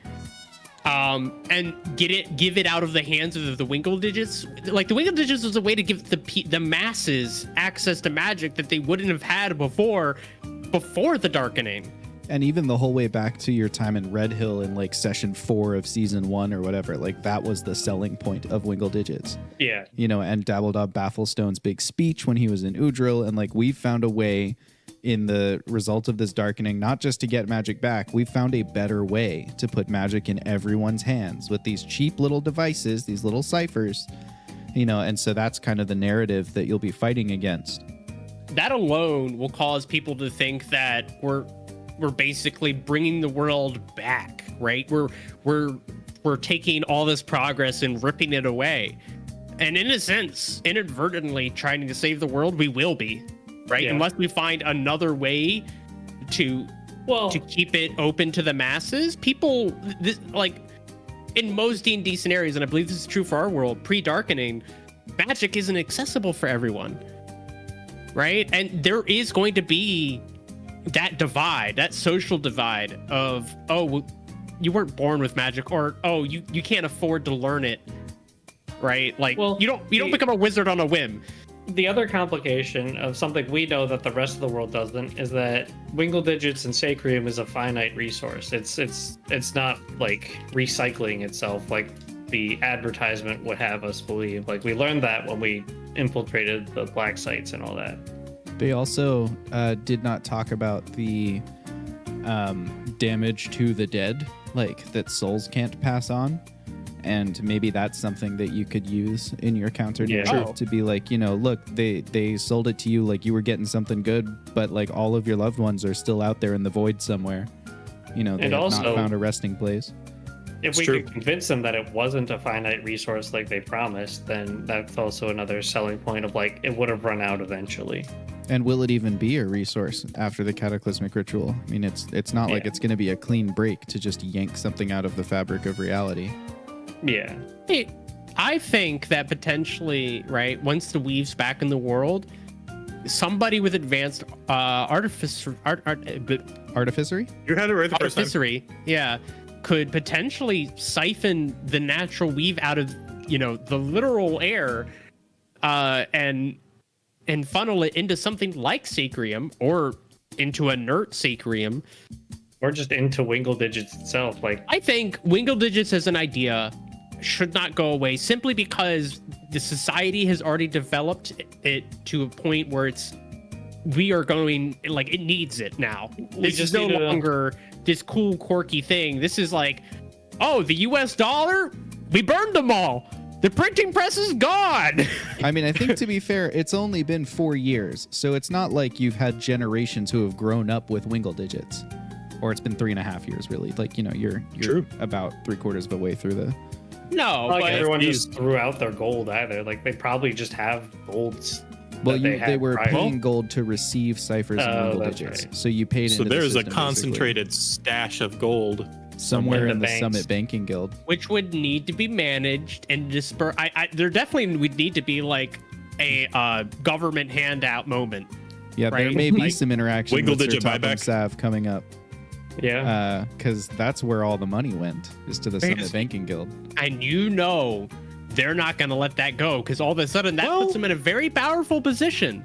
Whether or not The thing they is choose to like- let it go themselves, which makes them a paragon in the people's eyes. But you know, Mo- like, go ahead. Money is worthless if you have all of it. No, of course not. They're going to spend it. They're going to fluctuate it, but they're like, you know, that's the whole thing of like, you don't sit on your money, right? You have money, make money for you.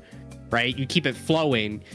Yeah, but I'm just saying, like, if you've got all of the gold in the Summit Banking Guild, Well, it's not all the gold in the world. It's that the Summit Banking Guild, because they acquired the Bright World Company, all the gold that was exchanged for Wingle digits and ciphers, they have.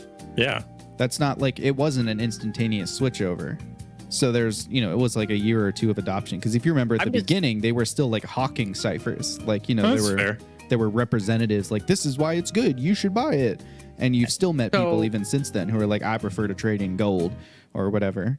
The true threat here, right, is that they're going to sit on a pile of gold that people are going to want to go to them for it. And how they handle that is going to be some form of handing it out or being the only one you can go to like exchange your Wingle digits for gold or, services. They're going to be a source of huge influence. The It all ultimate depends on corporate what power. happens mechanically with Wingle digits when the abelisks are gone. Well, it's not when the abelisks are gone necessarily. It's when Then weave comes back. Yes. I think funneling the weave underground into Sacrium is what's caused Wingle digits to really be a thing. Wingle digits won't lose their power, I don't think, unless somehow the weave being all around you makes Activates Wingle digits, kind of like fizzle out or something. But I don't think it does because we have the weave around us with the rods, and we still able to use Wingle digits. Well, you have a weave Wingle of a digits won't- different universe. True. Well, that's a weave of a different color. So literally. So We don't know what's going question. to happen, but we got to be prepared for the consequences. we've been speaking of being prepared for the consequences and imagining post Apocalypse. cataclysmic ritual. Yeah. Yeah. What happens if we fail? That's not our problem. Since we don't know the Aboleth's win condition, it's going to be hard to know, hard for you to know what happens. But I'm intrigued to hear your predictions. I guess. Go ahead. Could we, or is there anyone that we've missed that you could just say this was a thing that you missed, or is it still a thing that could happen? No, they're like threads you didn't explore. Okay. I put NPCs in your path who had knowledge that would be useful to you. When you were at the Umbral Sea, there were a few places you didn't go into or explore where you could have learned more about things. When you were in Stainless in Summit Tower, there were a few floors that were not directly related to the mission that would have had that information, but you were very laser focused on Jeb. And when you were in season 1 during the finale, if you had not sprinted through that facility to try and get specifically, you pulled the one sermon lore thing out of their warehouse that told you about the Rod of Seven Parts, but there were other things in that storage facility that had you stayed long enough to explore them and perhaps not exploded it with arcane batteries, you might have discovered. So even as far back as that, there were hints at what would have happened, but I intentionally made them obscure because knowing the entire plan of the bad guys is not something that an intelligent being that's had 11,000 years to plan would leave laying around, and it's not something from a meta game design perspective. You don't want it to be easy to get that. It feels unsatisfying when you get it. So that is the state of things. Now you've had an inkling as far as the final prophecy of Shrub. There's some knowledge in there about how dire the consequences would be if you fail, but we don't necessarily know what those consequences That's going to be another thing. Even if we win, right? They're going to be they don't even know what was going to happen. And so they just threw our whole world under the We bus. could just. And they didn't even know what the other outcome would have been. I mean, theoretically, We don't have to admit to not knowing. I'm just saying. You mean you could just make something up and be like, they were going to do this? Yeah, because people are going to ask us, if we survive, they're going to be asking questions. One of those questions would be why? We're because the world would have ended. How? And we're As long as we get our story straight, we can say whatever we want. History is decided by the victor. I mean, Fox might do that. I'm not sure if Zoth would. Oh no, Zoth wouldn't do this. This is me as a player speaking. Zoth wouldn't do that, but yeah, I think Alan would be uncomfortable with that too. Yeah, I'm not saying Zoth is. You're two moral goods. Yeah, I'm just saying, like, we as a collective, like, that's an option because And to be fair, who's to contest us? I think Fox at this point wouldn't be comfortable with lying I was to the gonna people. say I think we've seen Fox move the most morally, from like very inward and selfish to a little bit more outward and world focused. I think Jeb has been maybe not static, but I feel like the change has been the slightest with Jeb, where like even his motivation to like restore the ability for souls to pass on is kind of selfishly motivated. You know what I mean? Like it's still about his daughter. And he's still, in his heart, he's still the gambler who doesn't think about the welfare of his party before he tries the crazy plan, or it whatever. always works. Maybe a little bit more, but he's more confident in the risks, if anything. He's confident his companions will I've back hit the him up. jackpot 7 times now. Yeah. How many times have you played? 4,000. So yeah, no, it's. It's a time. Obviously, like after we win, we might have the moment to like go and like invade facilities or like world police it, right? And figure out like, hey, what were you guys up to, by the way? Since it all went to rubble, somebody's got to know. The issue might be, what if there's like some holdouts? What if there's like a secret society that still is all about the Aboliths? So they're like, well, we'll find a way to bring them back. We don't know how yet, but we'll do it. And they might work against us in hiding and obscuring this information. Right.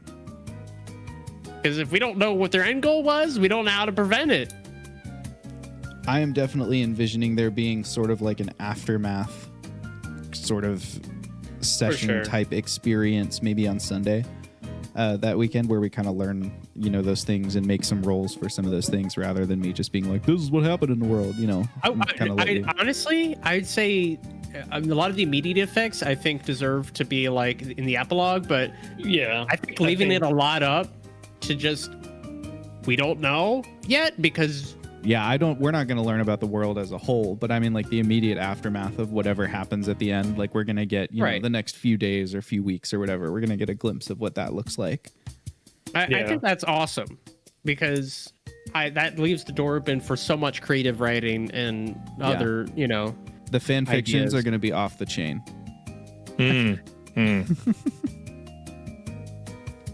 So it's definitely something. I don't know.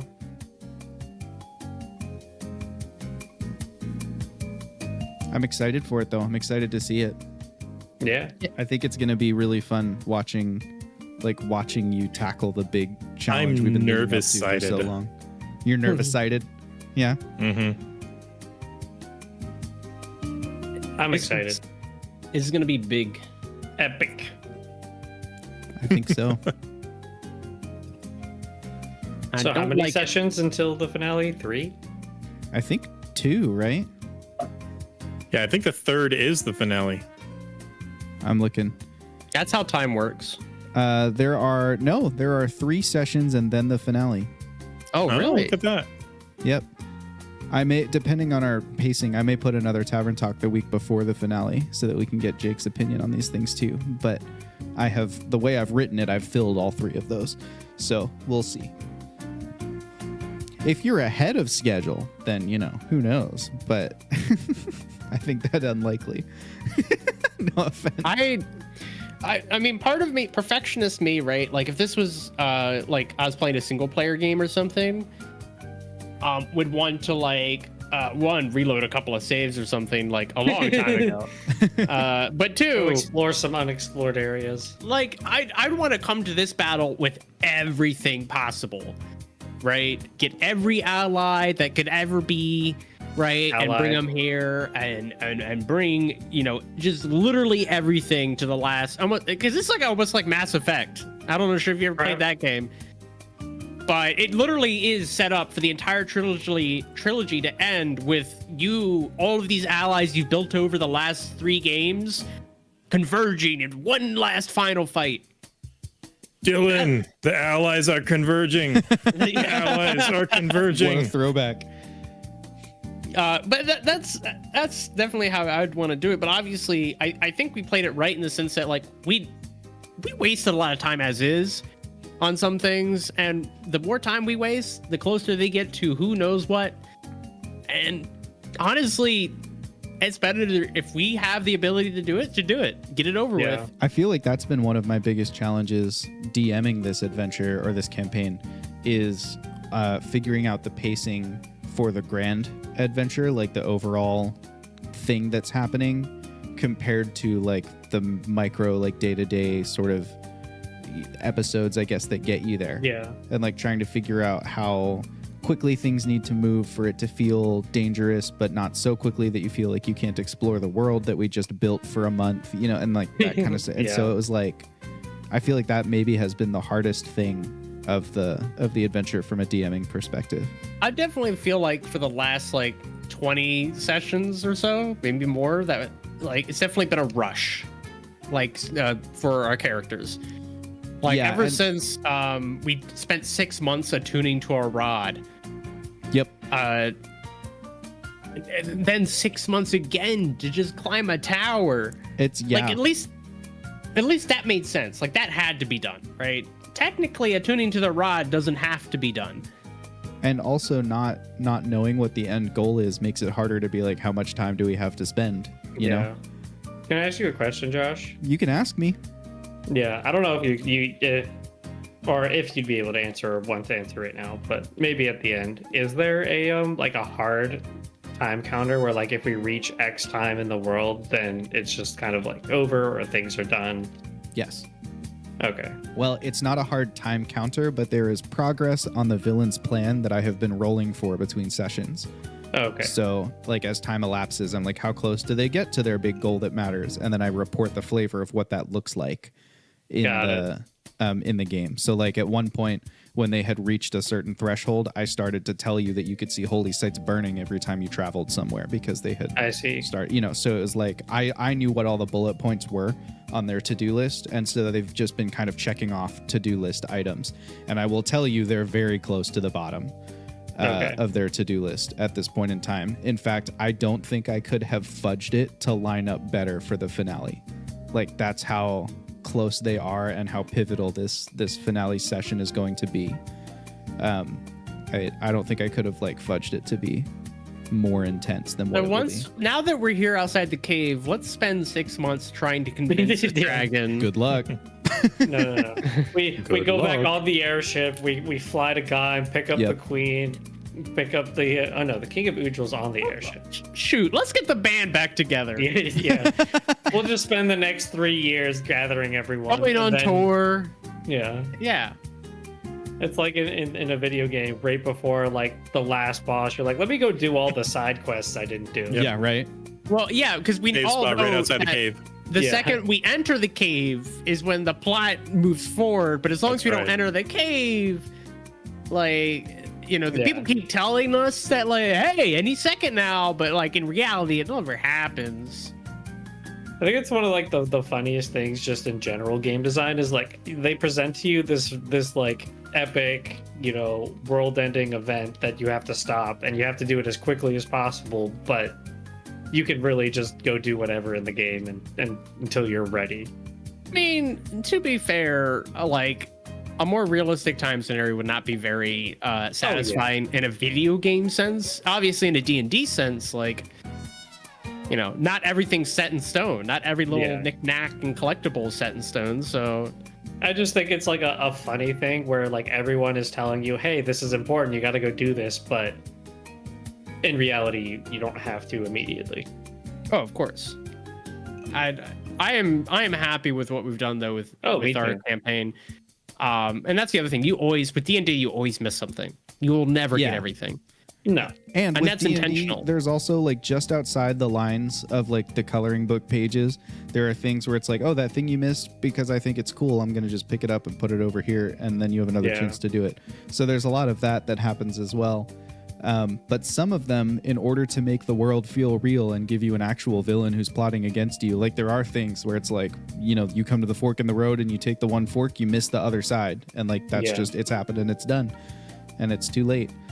I got a question for you, Josh. Oh, we got another one. Yeah, since a lot of questions have been towards us. For you, has there been any moments or times where we have like genuinely surprised you with a decision that was impactful to the campaign? I'm just gonna tell you right now, Rufflestump. I bet that did it right there. There have been several moments or times where you did something that very much shocked me. The most recent is not bringing any of the avatars with you through the Cavorite Mountains. That's a very interesting decision, and it's going to put, because of the flare thing, it's going to put a lot of pressure on you're doing the cataclysmic ritual that may not have been there if you had tried to smuggle them through the mountains. Which, I mean, you're just offsetting. There would have been lots of consequences in the mountains too, but it was not an option that I had considered you deciding on. Let's see. You once jumped a mile to avoid fighting a handful of low-level enemies in a vertical dungeon. Yep. In the Underdark. That was pretty wild to me. Yeah. And it had sort of became our thing. The plot consequence of that is that you did not level up before reaching the next challenge thing, before reaching the dark side, and I did not level it down to present challenges to you. So that made for an interesting kind of few sessions there, especially the challenges when, I don't know how much of season 1 you recall, but there was a moment when sort of everything had gone to hell and there were search parties looking for you. Yep. And the whole thing was, lit up by spotlights, and you're trying to hide in this mining building or whatever, all of that. That was pretty wild to watch you do at the level you were at the time. I forget what level we were though. That was right after we took a door off its hinges, isn't it? That's another of the moments that I loved. It wasn't very plot relevant, but it was very fun that you did it. Yes, that was in the same kind of area as that. Yeah. There was a moment shortly after that with Kyvan where I genuinely didn't know how you were going to get past him. I was like, here's what he wants. Good luck, players, and I let you look for a solution that met the criteria. And you found one, which was, if you recall, Kyvan was you have to give him knowledge he didn't already have to pass. Kyvan is this hoarder of knowledge. And Fox told him about the vision that you had received. And it was knowledge he couldn't have because only you knew about the vision. That was a great solution. It was very interesting. It also had some implications for Kyvan that have been unfolding since you gave him that information. Really? So that's kind of a cool thing, too. That's a character I'd like to see again. All the characters of legendary importance, I have been tracking them in their own spreadsheet since you have met them, and what's happened as a result of their interaction with you and as a result of what's happening in the world. I know what everybody's up to. I do know where Elaine Mollusk is. I know what Kyvan is up to. I know what happened to the supervisor of Dig Site 6. I know about a lot of these creatures that you've interacted with that to you were a blip on your story radar, but for me they're the other big powers of the world. Yeah. And so it's been fun to watch those. I know what the Grey Watch is doing. I'm trying to think if there are other moments where you made really surprising decisions. I think the way the diplomatic way that you handled your challenges in Udril surprised me, but I don't know that it had big implications on the story, because technically what you did was just pick the right solution, so to speak. You did things the way that the NPCs wanted you to, so you got the results that they wanted to give you. We told the truth. Yeah. Fox tried telling the truth. Operation Turtle or whatever you called it. Yeah, I think for me, the biggest surprises are often how you get out of big scrapes. It's very fun to me to watch when the odds become overwhelming, how you chew your way out of the corner of the cage. That's just always very fun and interesting. And because your characters are all so different from each other, the slew of solutions are so interesting. When you were dealing with Andromeda, and it was how are we going to get this dragon to cooperate with us? She's ridiculous. And watching everyone's different reactions to her was very fun. Watching Jeb lightning the batteries at the Umbral Sea, and okay, well now their searchlights are down and their big guns are down and whatever, and just watching what that means for and seeing how the scene plays out. It's so fun to me. And I think that's really the magic of D&D too, is I can come up with a cool scenario, but it takes a different mind to break it in a fun way, because otherwise I'm building the scenario to be broken in the way that I came up with. But when you break a scenario, it's I had no warning. It just happens. I'm that's awesome. So that's always a good time for me. It can be hard for me as a player perspective to tell whether or not you planned it too, because you do a pretty good job of like keeping like a relatively straight face with these things. Thank you. I can tell a little bit when we've done something that's like was not on the planned list, when you're just are you sure about that? Like falling a mile was definitely never considered. Zoth dying, like real dying, had big, like I had to rewrite several sessions of plot for that, and I had to build that mini game of trying to revive him, and then you failing.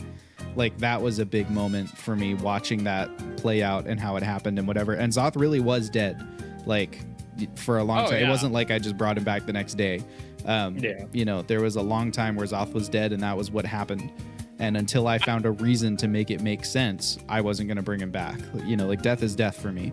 So I will say, weren't we really close to bringing him back too? We were like 1 or 2. You were like 1 or 2% away, I think. Because I remember after that session, Wash messaged me and he was like, I looked at your minigame and I was like, this is never going to work. This is, you know, like the percentages we gain for the different activities are so bad. And then afterwards he messaged me and he was like, you know what? Actually, that was really tight.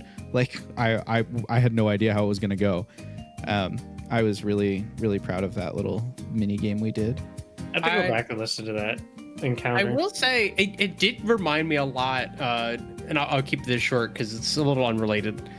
But it reminded me of another game I had played called The Gods Will Be Watching. And it was a fun, interactive story, but its entire thing was it's literally just moments and actions like that, like your mini game for reviving Zoth of like, this gives you like this percentage to succeeding in this exact scenario. And you know, like, and you had to find the right combination, and it's all about time management, resource management for these really precise, like one of them's a hostage negotiation, the other one's finding the cure before a whole world dies to a plague within like minutes. And so, but it kind of brings, it felt very balanced, and I thought it was very much the needed, like, oh, this is it or not, and it felt balanced. I don't know.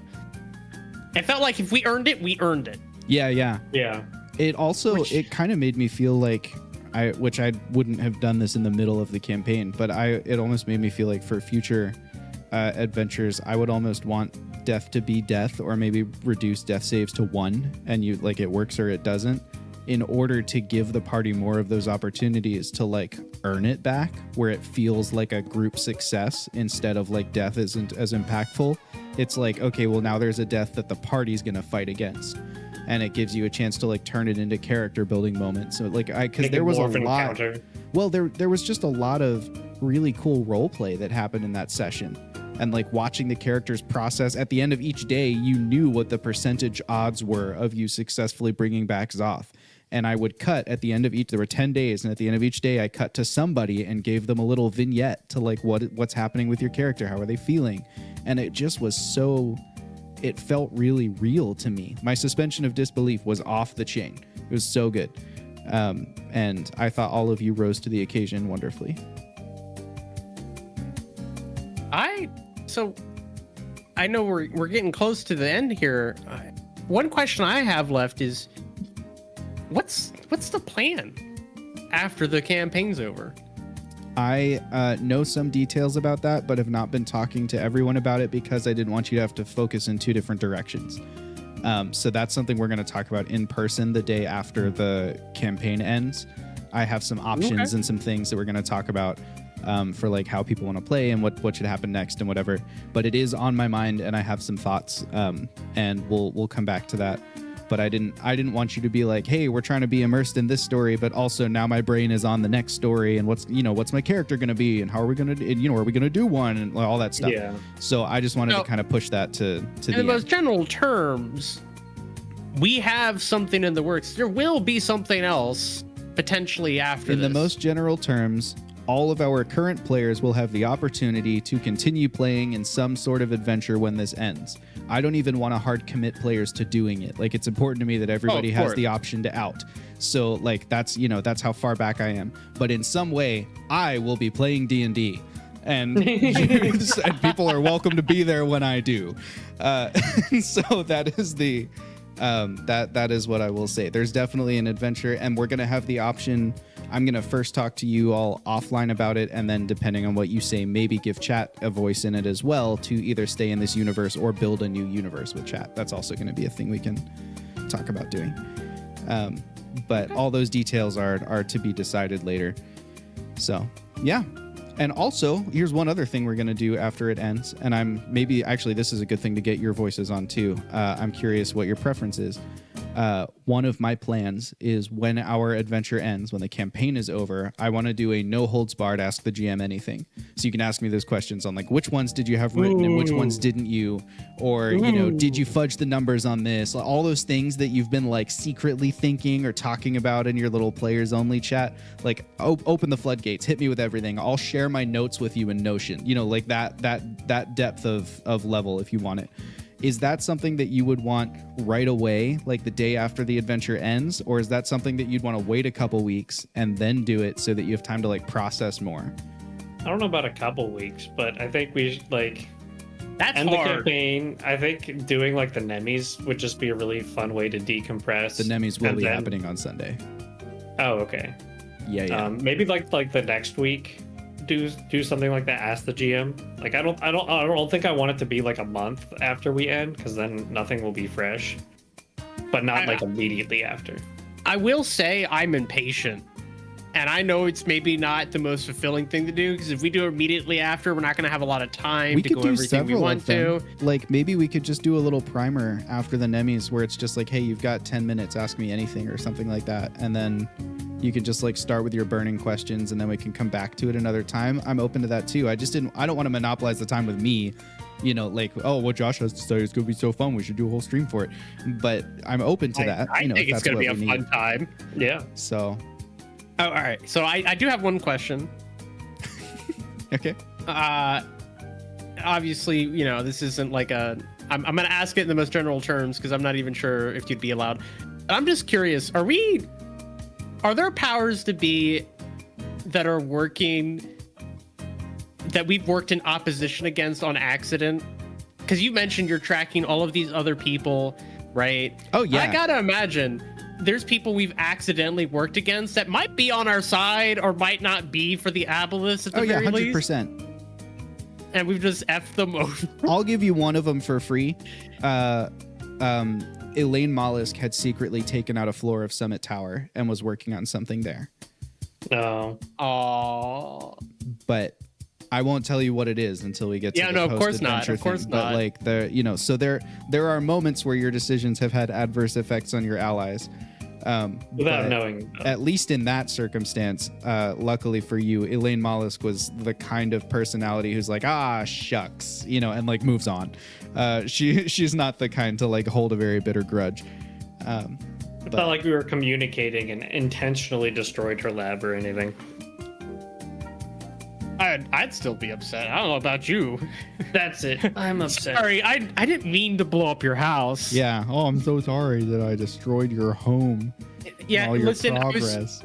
I was fighting, Wash, Dr. we haven't Doom. heard much from you in a little bit, especially on the Ask the GM Anything stream. I'm really interested in your thoughts, but also if there's anything else that you've been meaning to chime in and we've been talking over you. No, you're fine. I smelt something really weird in that house, and I found out that my daughters are doing their nails and they don't have a fan in the window, and it's just like everything is just kind of. So you're like high right now. I you've just may be consumed mildly apple high. cat. Yeah, Great. just a little, just a little bit. Just a little bit. Rad. I think I would like the DM answers sooner rather than later. Maybe not like the next day. Maybe like the following stream when we're not together or something like that. But That's how I feel. I think it would be nice to not have so much time. Well, a closer amount of time so that we can just kind of put a bow on it and move forward. I think would be good, but I don't want it to be like, so that roll that you just did 15 minutes ago, that, blah, blah, blah, blah, blah, the end of the whole game or whatever, did you fudge that one? Like, I don't want to do anything like that. But yeah, I say like, you know, the first tavern talk after the game, I think would be Yeah, there's super a lot duper of great. there's a lot of little closeout things to do. So figuring out the order for those is kind of tricky because we also want to do a character epilogue, and there's no way I'm going to make you figure out what that is for your character the day after the finale. Like, you need a week to decode to do that. So, and like, you know, and get with me for each of you so that I can kind of paint the picture for you. I will say though, I think Willa and Belly will probably be the best ones to ask questions, and I'm probably just gonna be like along for the ride, being like, "Oh, I didn't think about that. Oh yeah, oh I didn't think about that." That's I'm a dummy. I don't remember stuff. I want to hear Willa ask the questions. That's for sure. She asks some good questions. We'll set it up on Sunday, like the interrogation room, like the blinky light bulb hanging from the ceiling, and then I'm on one side of the table and Willa's on the other, and it's like, you know, it's shooting over Willa's shoulder, and I'm handcuffed to the table. Or behind the bullets. You can good cop bad cop it, where like every now and then Cleo comes in to give me a Kit Kat or something, like, how you doing? Well, Cleo, Wash, and I are behind see like the one-way glass. Yeah, perfect. Yeah, Willa does ask me immediately, but since she became a member of our campaign adventure, I have stopped answering. And she's very frustrated by it. She will. It is not uncommon for me at least twice a week to hear, "You used to tell me things." How could this happen to me? Well, I think we've talked about all there is to talk about until we know the outcome of your next few adventures, until this campaign has concluded. And we've done the Nemis. I've also been working on the Nemi nominees, so be on the lookout in the next few weeks for I'm going to send a Google form to all of our players and also some of our really involved chatters. Belly Savalas, keep an eye on your Discord, and let you all vote on the responses. But we came up with 56 categories, so it's taking me a really long time to figure out, like, you know, I'm trying to give you 4 or 5 options for each thing, and it's taken me a while to put those together. So Willa and I are going to try and work it out together this week, so that I can have just some mental backup. But yeah, that's how things stand. Next Monday, we'll dive into the cave system and see if we can earn an audience with the legendary Kavor. Until then, from all of us here at the Winged Badger Tavern, Trevor, what do we tell the people? We tell the people that jury nullification is important to know about, and GGs and GN. That's right. Have a good night.